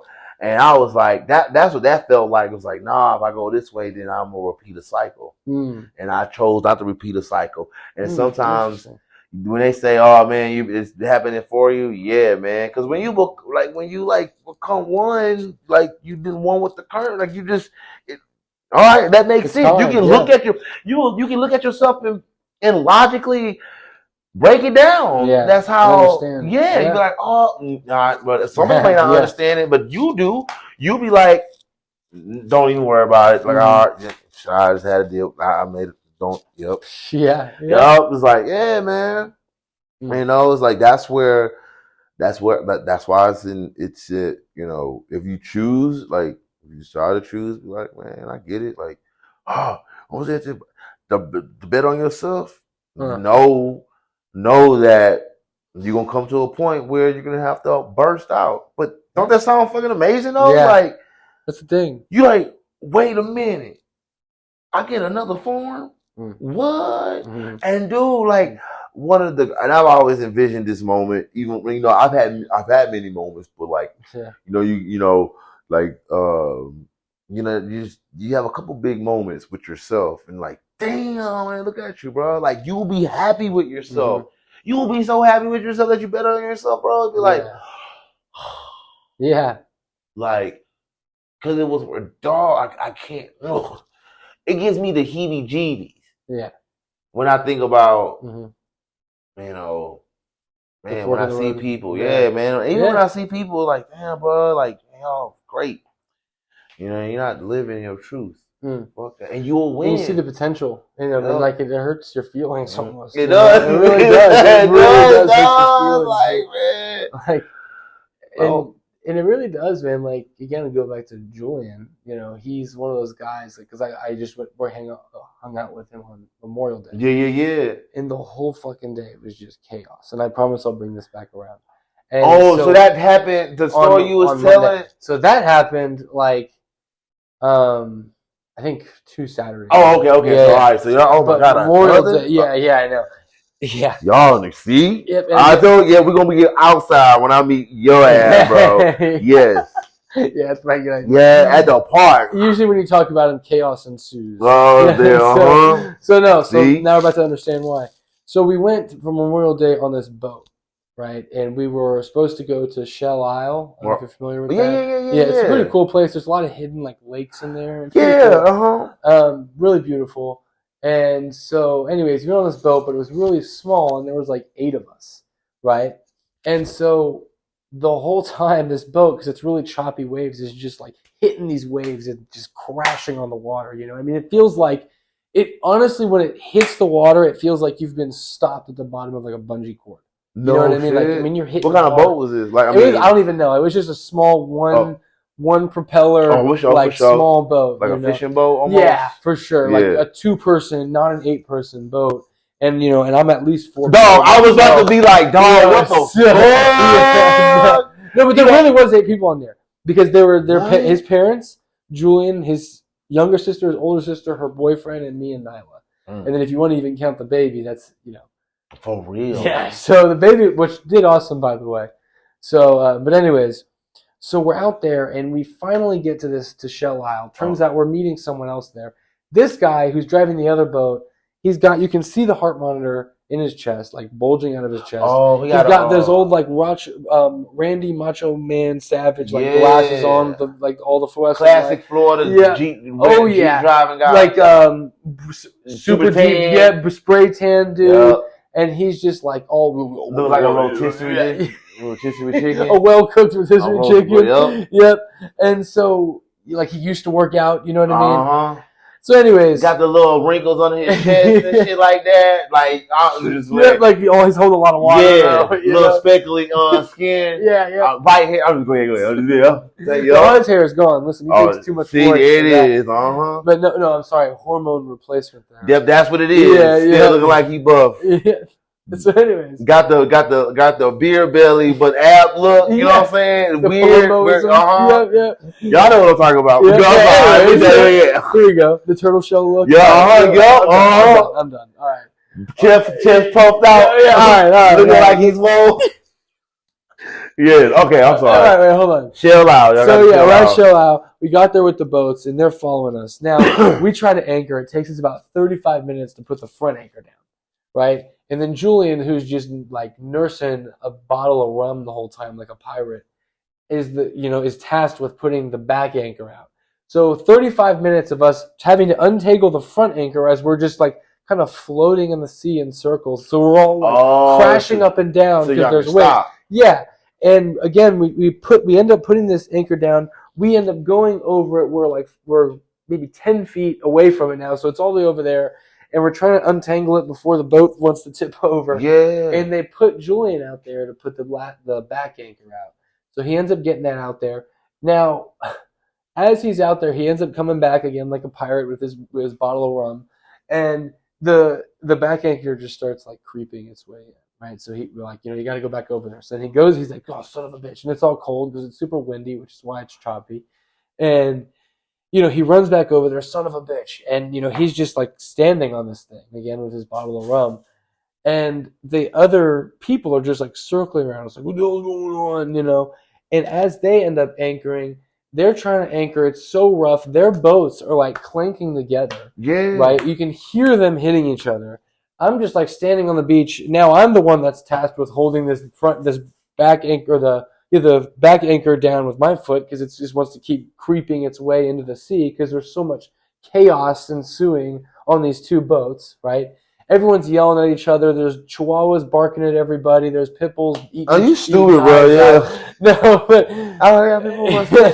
there's an alien comes down. No. Oh, bro. Yeah, I wouldn't. It would make sense in this. Yep. So, anyways, like seriously, I'm like watching all this happen. I look behind him. There's this big yacht. These people are like just looking at him, getting their boat drive off, because they're watching this chaos. And just the whole day is just straight chaos, right? So going back to my whole point of bringing this up, Julian that's his family, right? And I'm at the end of the day, like, because we took mushrooms, so my emotions are very heightened. on this while this is all going on. So I'm like trying not to yell at everybody while this is like, exactly. Can everybody just calm the fuck down? Yep. You know, so literally it got to the point though with Nyla where I was like standing there, I couldn't even think of what to do next, and I was like, I think I'm about to cry. It's like, I need to go outside for a second. Like I don't even know what's going on, because what it ends up turning into is, you know, and Julian, I love you to death if you listen to this, but what it turns into is I'm the one that has to. Yes, please. What it turns into is I'm the one that has to take care of him, right? And he storms off reasonably because everyone is just chaos, yelling at him, calling him stupid. Meanwhile, the whole time he's got this flag of a huge picture of Chicken Joe. Who's Chicken Joe? From the Hang 10 movie, The Penguin, where they all surf. Wait, this is a real person. God, yeah, okay. I'll show you afterwards. Yeah. Not a real person, it's like a cartoon. He's got a huge thing that he, duct taped to this pole. His dad's calling him an idiot the whole time. Everyone's laughing because it is funny. This chaos is ensuing. He's just, again, almost done with this bottle of rum like a corrupt judge or something. I mean, this dude is just drinking like a motherfucker. Oh, my God. And again, I understand it. I get it. And he's been on like a 5-day mushroom trip to the point where he's making jokes that he forgot what his name was. He forgot who he was. 5 days? But I'm like thinking, dude, that's first off a lot of mushrooms. You're talking about that's what it turns into. And where he said, I forgot who I was, that just makes me sad because I know truthfully that's what he wants. Deep down, that's why he's taking mushrooms, is because he wants to be a new person. Mm-hmm. And he likes the person who he is when he's on mushrooms. But he doesn't like the person he is when he's not on mushrooms. He doesn't like the life he lives when he's not on mushrooms. And you see why it just makes me great sad. Power comes great responsibility, right? Yeah. Why do you think we got free will? Look, I know a lot of people think that, mushrooms, weed, ayahuasca, these things, they give them the enlightenment. No, what they do, you become connected with its energy. You become enlightened to what you are and what your truth is. And people, we're supposed to like these things were utilized for answers. Yes. For grounding. Not for hiding. Yes. And what will happen is eventually those mushrooms will teach you that. And that's what they do. Yeah. And I truly believe they're a living organism that guides you through that the fungus experience.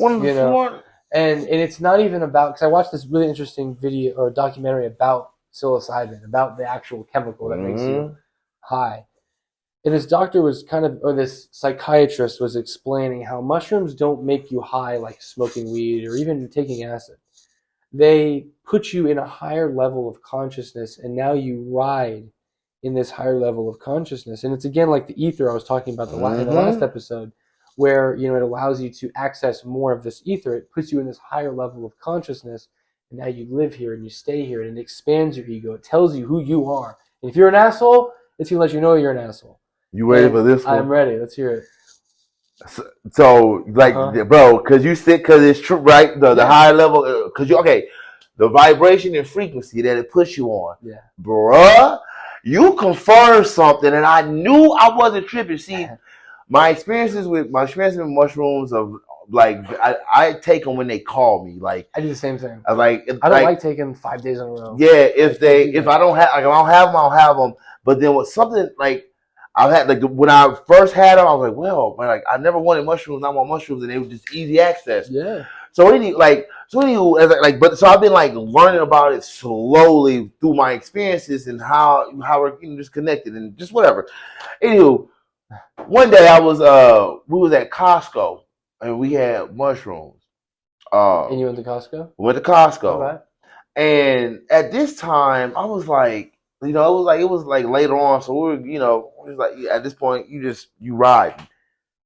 Bruh, when I tell you, I was like, man, am I tripping? And asked, bruh, I was like, they're moving. Like, look how they moving. Yeah. I said, look how they moving. I was like, wait a minute. And then I'm like, wait a minute. These people, I said, that don't look like a dog. I'm like, I'm not, I said, I don't look for things. I don't, When I'm drunk, I know what. When I'm pissy drunk, I remember yesterday. Yeah, like very conscious and aware. Do you have any cream or shit? Yeah, please. I'm very aware.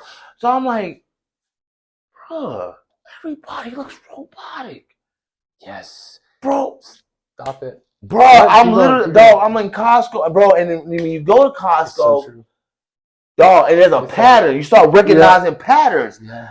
And I was like, this is so weird. And dog, I said, I gotta get out of here. Yeah. I said, I gotta get out of here. Because at this point, I was like, I'm feeling people that are not human. Like, they're being turned into like just androids, dude. That is like the cyborg. Bro. Because you got me on something now. Because I realized that too whenever I was on mushrooms, and like you kind of people watch, you get better at it. And you look at things from a different angle, so you don't see a car as a car. You see it as like this thing that moves through the space and time, that has four wheels, that has constant explosions, that makes it drive. And if one wrong thing happens, everything's wrong. You think about the intricacies of life. Of everything. Exactly. But it's like, that's the point. I think that is the cheat code. Thank you very much. I don't want to say like the universe, but it's like the cheat code to finding the answers, because it makes you look at things from a different angle, right? So if you have a problem you're trying to solve, take some mushrooms, look at the problem. It helps break it helps break away. Like I always look at it a shamanic point of view. Like when shamans would go into some stories, they would go, into meditation, either to marijuana or whatever herbs, like whatever psychedelic, whatever herb that is giving that psychedelic euphoric effect of connection. Hell, for Egyptians, they did Blue Lotus. So everybody has their own drug. They knew, and what it is, when we're surrounded all day, every day, we're surrounded and distracted. Yeah. Even in your own home, you're surrounded and distracted. So true. The most peace you really do get is when you're outside and no distractions. When you're literally one with the space around you, right? Yeah. You're not blocked by anything. I mean, I don't know if you heard of this, but like how houses are made, like to contain energy. You notice how they're boxes and we're not like triangles and stuff, because the 369, how energy flows, but like the 90 degrees contain energy. I'm not really breaking this down. Like I'm gonna find it. I'll find this and then we'll come back to it. Yeah. But like how the houses are made and stuff, it's like designed to contain our energy and stuff like that. So like we're distracted and like we're always trying to think. And then when we're taking these herbs, they take away the thought and allow us to be free. Dude, stop it. You just tapped into something else.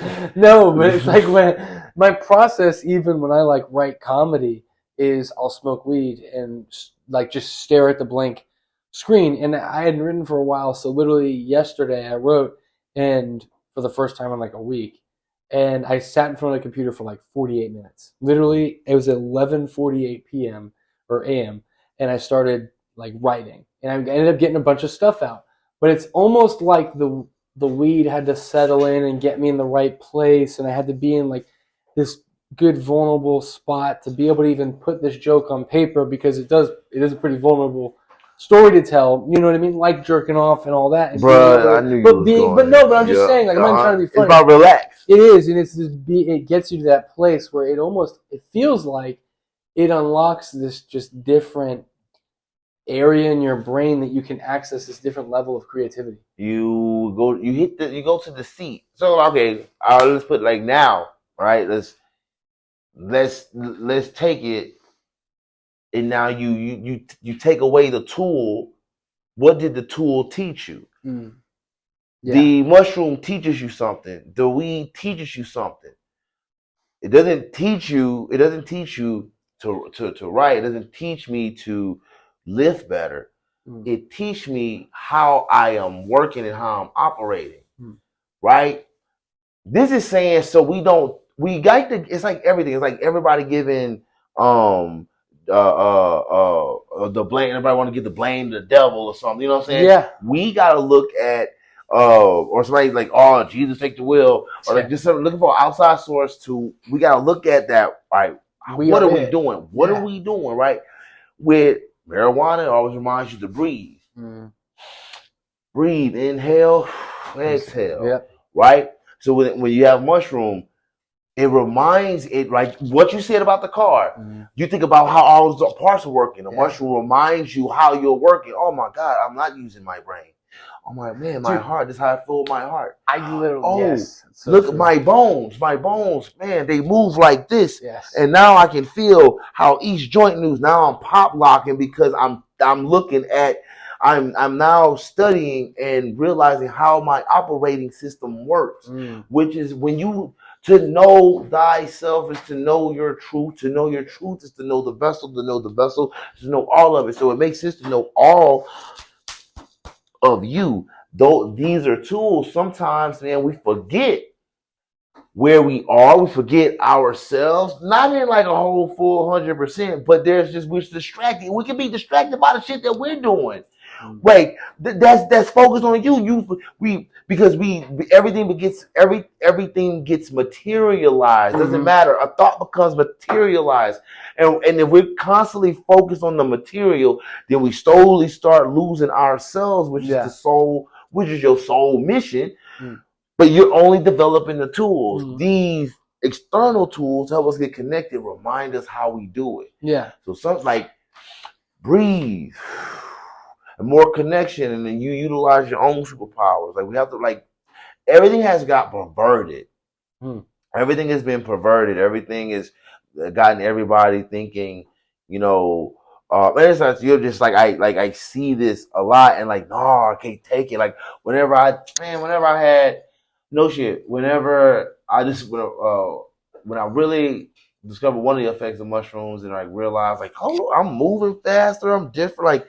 Dude, I swear to you, man, it just unlocks something different. Yes. And I truly believe, like, the science behind it is the reason that it unlocks something different. It's not even like the mushrooms do it. I think the mushrooms unlock something.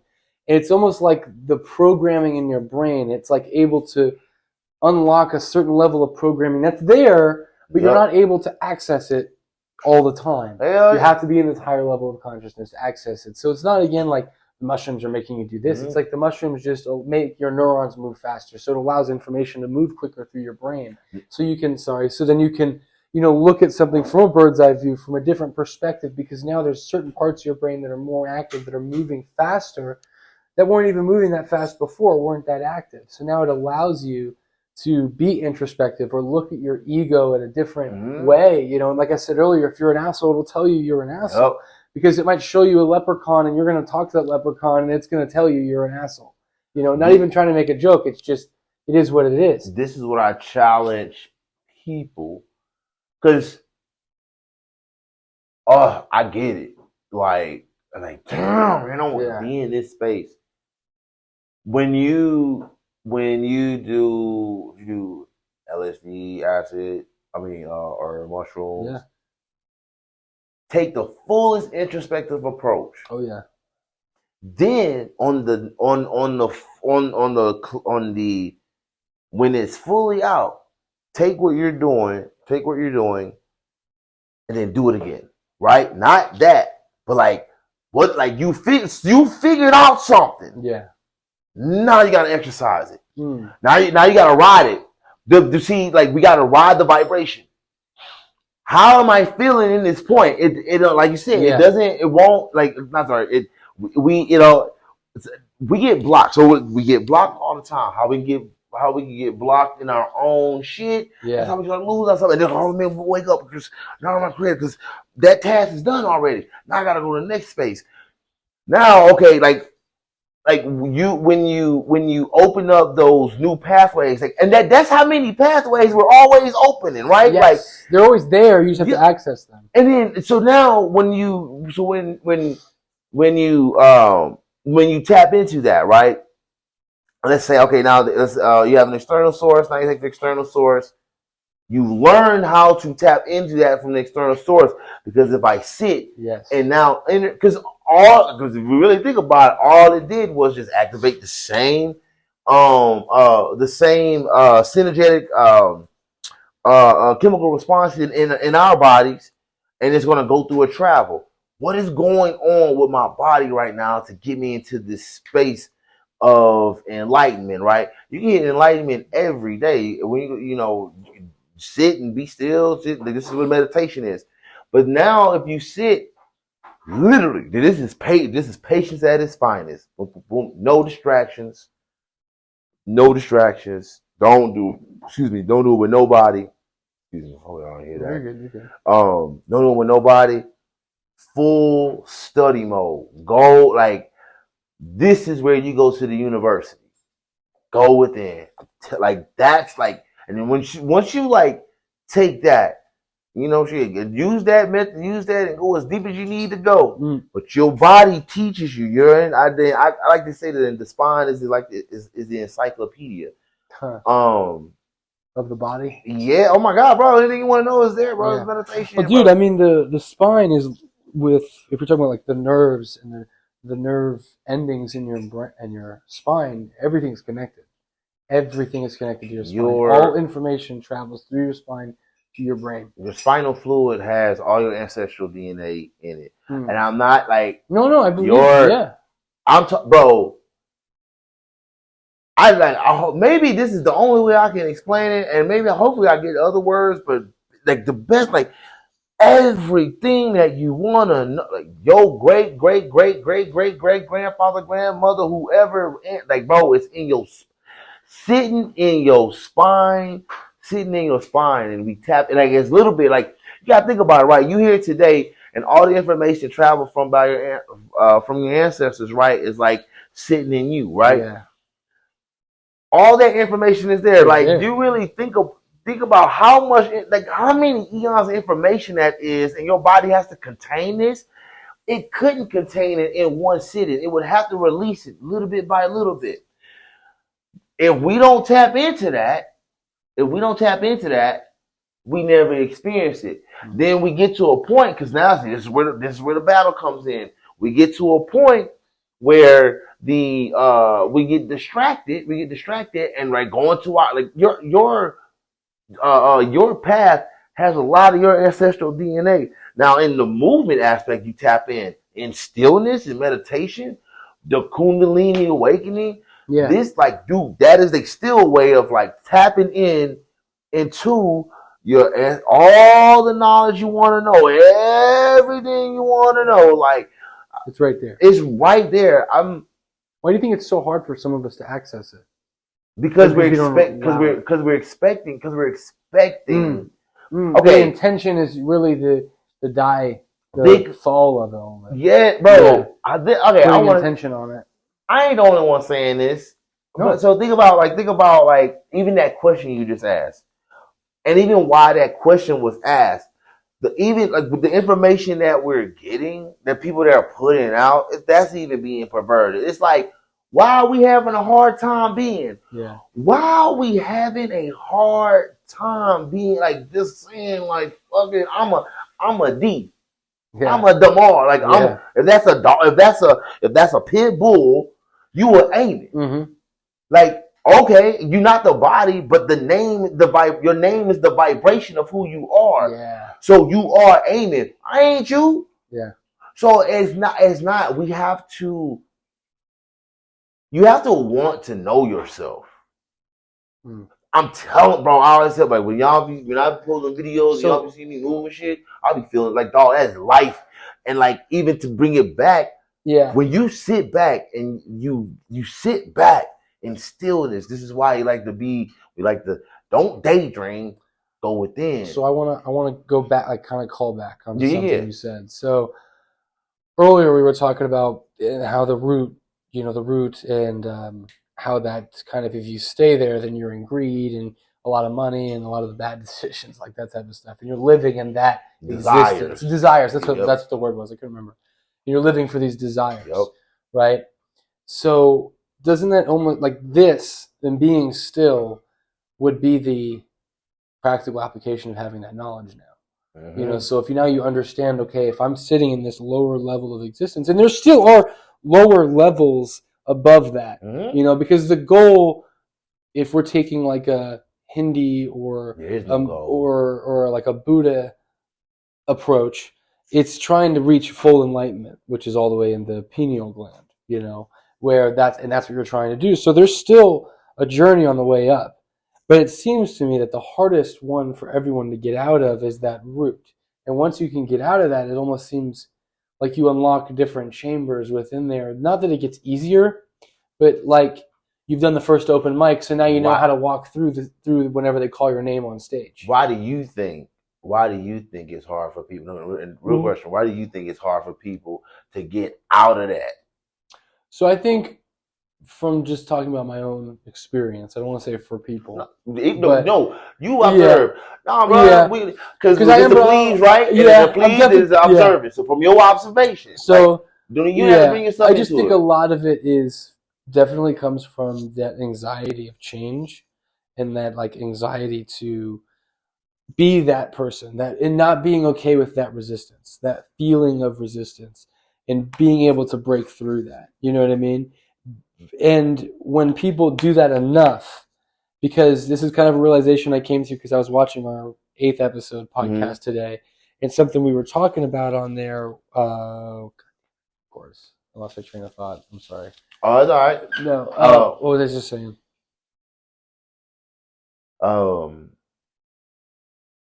Yes. No, bro. I'm circling back. I'm circling back. It's okay.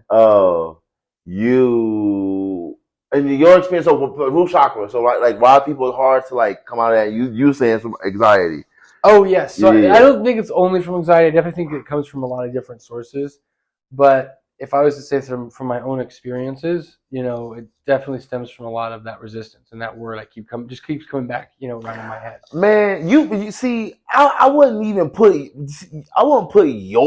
in that category because you don't. Nobody ever does. That's the thing. Nobody ever. No, but listen, this is actually really important because it's funny that you say that, because even the open mic, right? When I show you the video, everyone's like, "Oh man, I noticed that you're not that."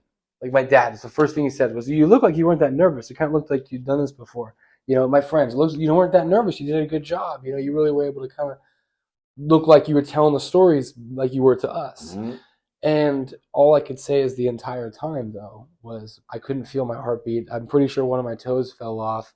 Pretty sure my left ball popped out, and I didn't care because my whole body was numb because I was just with full fear. And I'm pretty sure I blacked out for a second, but then came back too. And luckily enough, I didn't shit my pants, so we're good there. But a jolly good show for sure. But you don't come off. That's the thing. As your desires, that's desires, but it's just that anxiety, right? Well, yeah, to move through that route. And I definitely think, because I know that recently I was going through that. Whenever I was coming and shifting out of TSA and going into like the whole sales thing, I was definitely coming from a place of I want to make as much money as possible, and I was getting greedy. So, and a lot of desire was coming from that. Okay, all right. But I will tell you personally, that for me came from a place of very high anxiety because I had just found out that I was having a baby. And so I was like, okay, well, I need to support everybody. I need to do it all because that's just what I like to do is, do it all 100%. This is where I guess I'm trying to pin it together. How does your anxiety fall into your root? And the reason I'm asking is because the reason I'm asking only my experience, because when I think about the question of like why people get stuck in their when they get stuck, and I talk about their desires. Yeah. When I hear desires, that is the I guess I talk about it as perversion. I think a lot of that, for how you're talking, would just be a lot of greed and a lot of. But I'm curious to find out how you correlate anxiety with I'm speaking your from my own. No. Yeah. Because I never correlated. I never correlated those two. So where did the anxiety? Where did that what in the root? What in the root caused the anxiety cause that anxiety happen. This is the foundation of like, all right, I want to do this. I want to do this. I want to do this particular task, but because I can't do it, how is anxiety? Like, No, so I know how to answer your question. So I would definitely have to say I'm going to use stand up as an example, because that's me again staying true to myself. Yep. You know, and that's for me. That's where the most resistance I have. Yep. So that's what I'll talk about. So again, with those desires, pulling back to that, I truly believe that for me, where that resistance comes in is as I move up out of the root, right? That where the anxiety comes in is it'll pull me back down through my thoughts, and I'll go into a spiral, but I've also noticed that if I can develop, like I keep talking to people and I have these experiences and I have fun experiences and I make people laugh and I stay true to who I am as a person in most of my everyday life, then I can fight through that anxiety. But if I don't stay disciplined to that, if I don't write every day, or if I don't sit in front of the computer for 10 minutes, it doesn't give me the confidence to push through that anxiety. So even having the discipline is what pushes the anxiety down, right? To push the root up. For me, personally, right? Wait, so does that make sense? No, yeah. Okay. So I wouldn't even say so. We travel. So I'm gonna pull back, because this is what we're doing. And I started to see like how you're doing it, and now I have a question of how you're getting out of it. Okay. All right. So energetically, right? The organs, the chakras, like root, like sacral, right? We're moving. We're not taking something and bringing it up. We're moving. We're getting out of it and developing it, right? So how are you like? So what keeps you from? All right, if you were to go down, if you would like to go all the way down the root chakra, what does that look like? And what keeps you from like being pushed down? So honestly, I'll give an example again using stand-up. Me and that occasion being pushed all the way down to my root would be me just not writing, not thinking about it, and not thinking about the fact that I should do it. You know what I mean? And it sounds so weird when I say it, because it's definitely like my therapist would go, "Oh, well, that's perfectionism. You need to figure that out." But it's like a root of who I am. So it's like if I don't do this, then I feel bad, because I know that I want to do it and it's who I am and I love it. But it's also sucks whenever I have to sit in front of the computer for 48 minutes before I can start writing anything. You see what I'm saying? Bro, that is so funny, bro. Because like, so then it's just again the resistance to be who you are. Yeah. But it's like an instant resistance, right? So I have ADHD brain. So what ends up happening for me is if I just don't have the discipline, not even the motivation, because motivation withers away. If I don't have the discipline to keep sitting in front of the computer and just keep smoking my joint, and just wait for something good to pop into my head, then I'll never write anything down, because then I'll start going off into China. I'll start reading about, some flag that was just changed or something in some country. Like, and I'll just go off on all over the place. Right. But if I can have the discipline to come back to the root, which what happens for me personally, and I really just kind of came to this realization, is that the reason that I'll go off on I'll start playing a game on my phone, or I'll talk to somebody who's in the room, or I'll is because of that anxiety of, why am I not writing anything down? Why can't I think of anything funny? Why can't I do this? Why can't you do that? Why can't you do that? And then I'm just like, well, I could just watch this YouTube video. That sounds a lot better. I could just play this game. I'll play one quick game, and then I'll come back to it. And then 6 days later, you haven't written anything. You have a long beard. You pissed yourself, and you're just asking yourself what happened. Right. So it's just at the end of the day, man, for me, again, personally, if we're talking about that, getting out of that root, it's just learning that that's who I am. I do carry a lot of anxiety, but for me, if I push through it, that's really good for me. But it's also, and I'm just making excuses, but it's also really hard for me to do fuck that. Like, no, ain't no excuses. Cause like, no, you said it. As you explaining this, okay, so, and you gave me realization of like, man, I want not even sort of realization, but even proving my point to like people, like, how people do things is different. You said who you truly are. That's just who you truly are. You don't want to be in some aspects of you, I don't want to be rooted and grounded in this. It don't matter to you. Like that shit don't matter to you. I want to be my fire. I want to live my passion. Yes. You're a fire, and you like I correlated with like the elements, and you like fire. Like that is what like how you do it. That's and you see like if I'm staying true to who I am, then shit. This is how I do it. Yeah. Right? Yes. Like that is and how you doing it. Somebody can be like, and how you explain your story and like myself or whatever. It's like, oh well shit, man, I gotta relate to that. But it's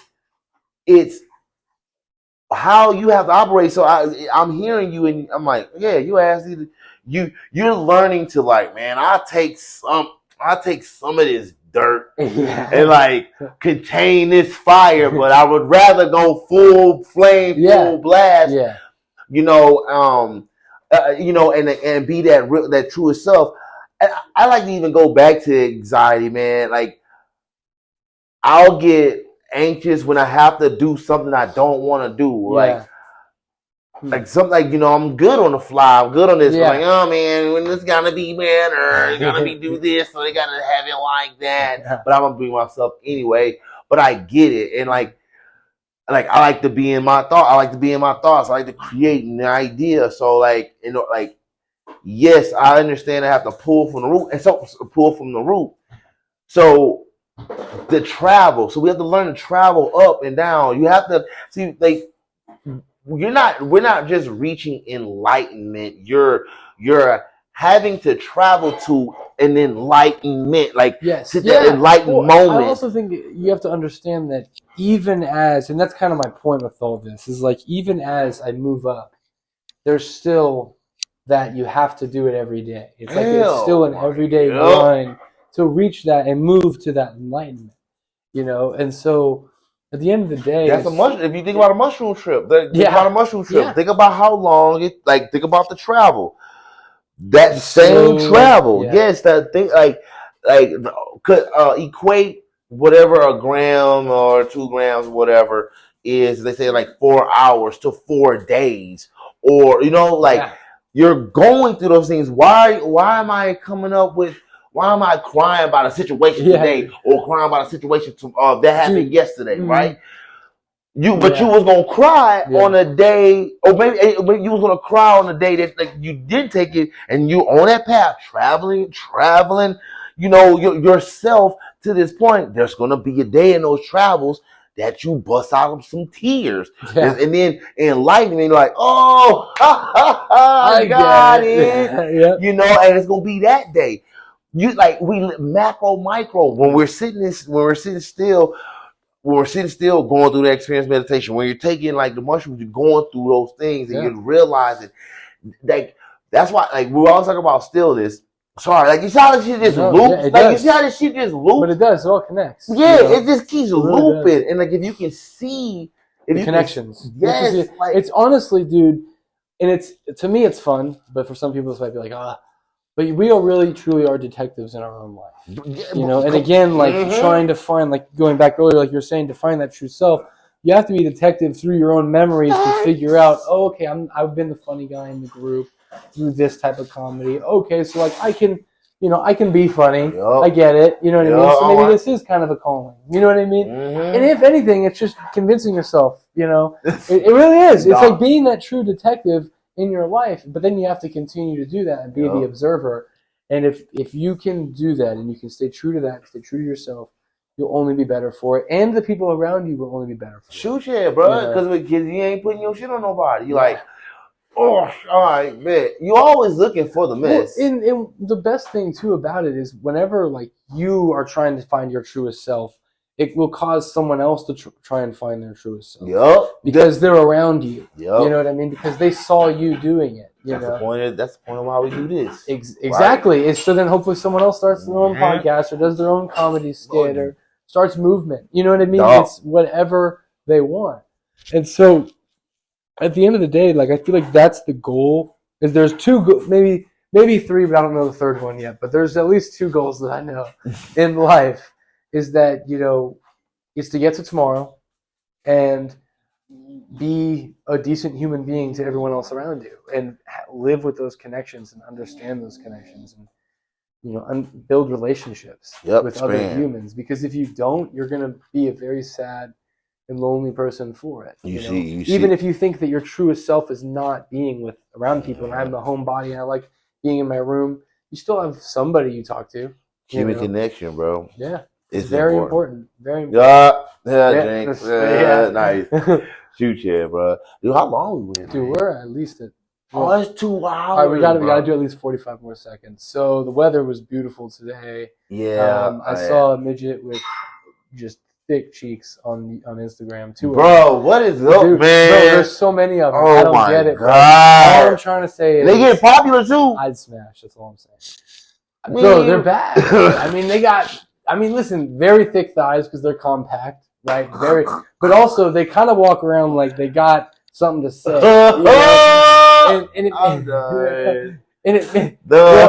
Something like a theory that I've developed is that at the end of the rainbow, there's probably just 2 Irish people fucking, like 2 Irish midgets fucking at the end of it. Most likely that's where the leprechaun. Bro, I saw something.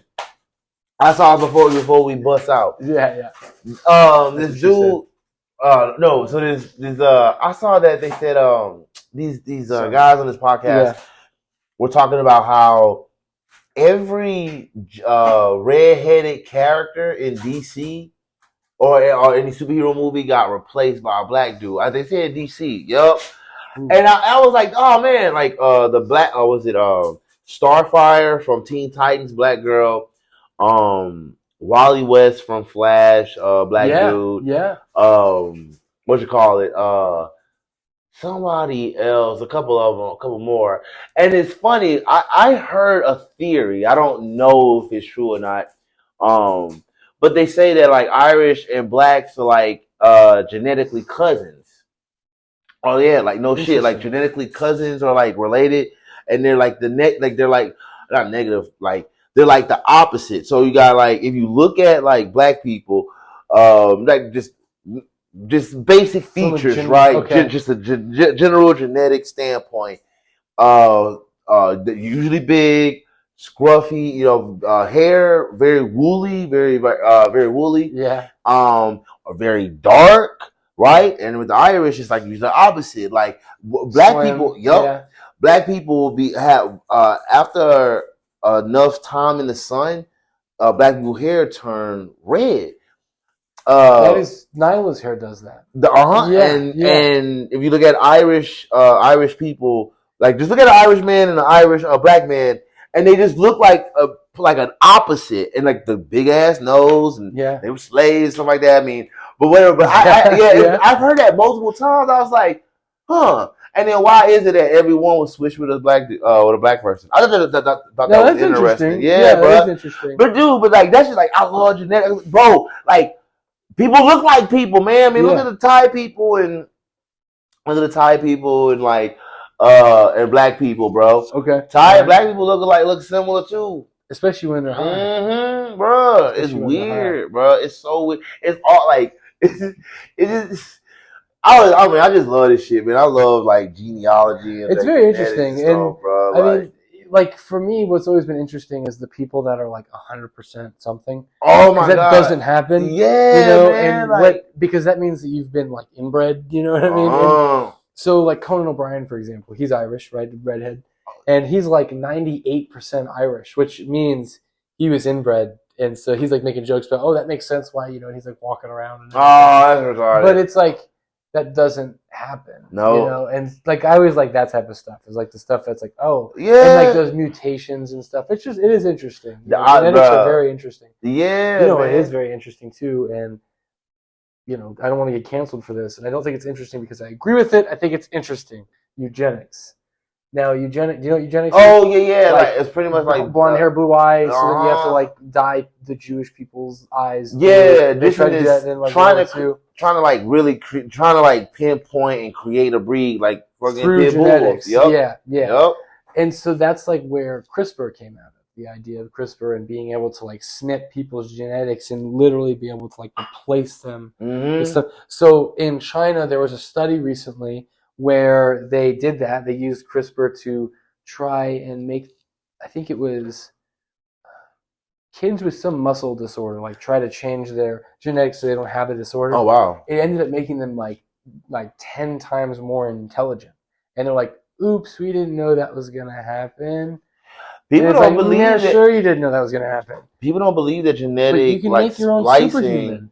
Hasn't been going on like for a long time. Yeah, man. It's like they just call it stuff like this because things like look Walt Disney and stuff and cartoonified don't mean it don't exist, man. They make gene splice. But what do you think breeding dogs is, bro? Well, and that's the thing, man. Where do you think these ideas came from? No, for real. You know, like for real. It's like if they're coming from that Disney or Star Trek. Come on, bro. And it's like they're talking about it. So you have to get the idea from somewhere. Yep. You know what I mean? They like, yeah. A car that was made by water. A dude made that, and he ended up dying 3 days later of a heart attack. So, I was talking about a couple years ago. But there's more than one that has happened. Oh, bro, there's 3 different people that I can think of. Most recent, there's one in the early 2000s and one in the 90s. I don't know if you remember the shoot. There was a shoot that happened in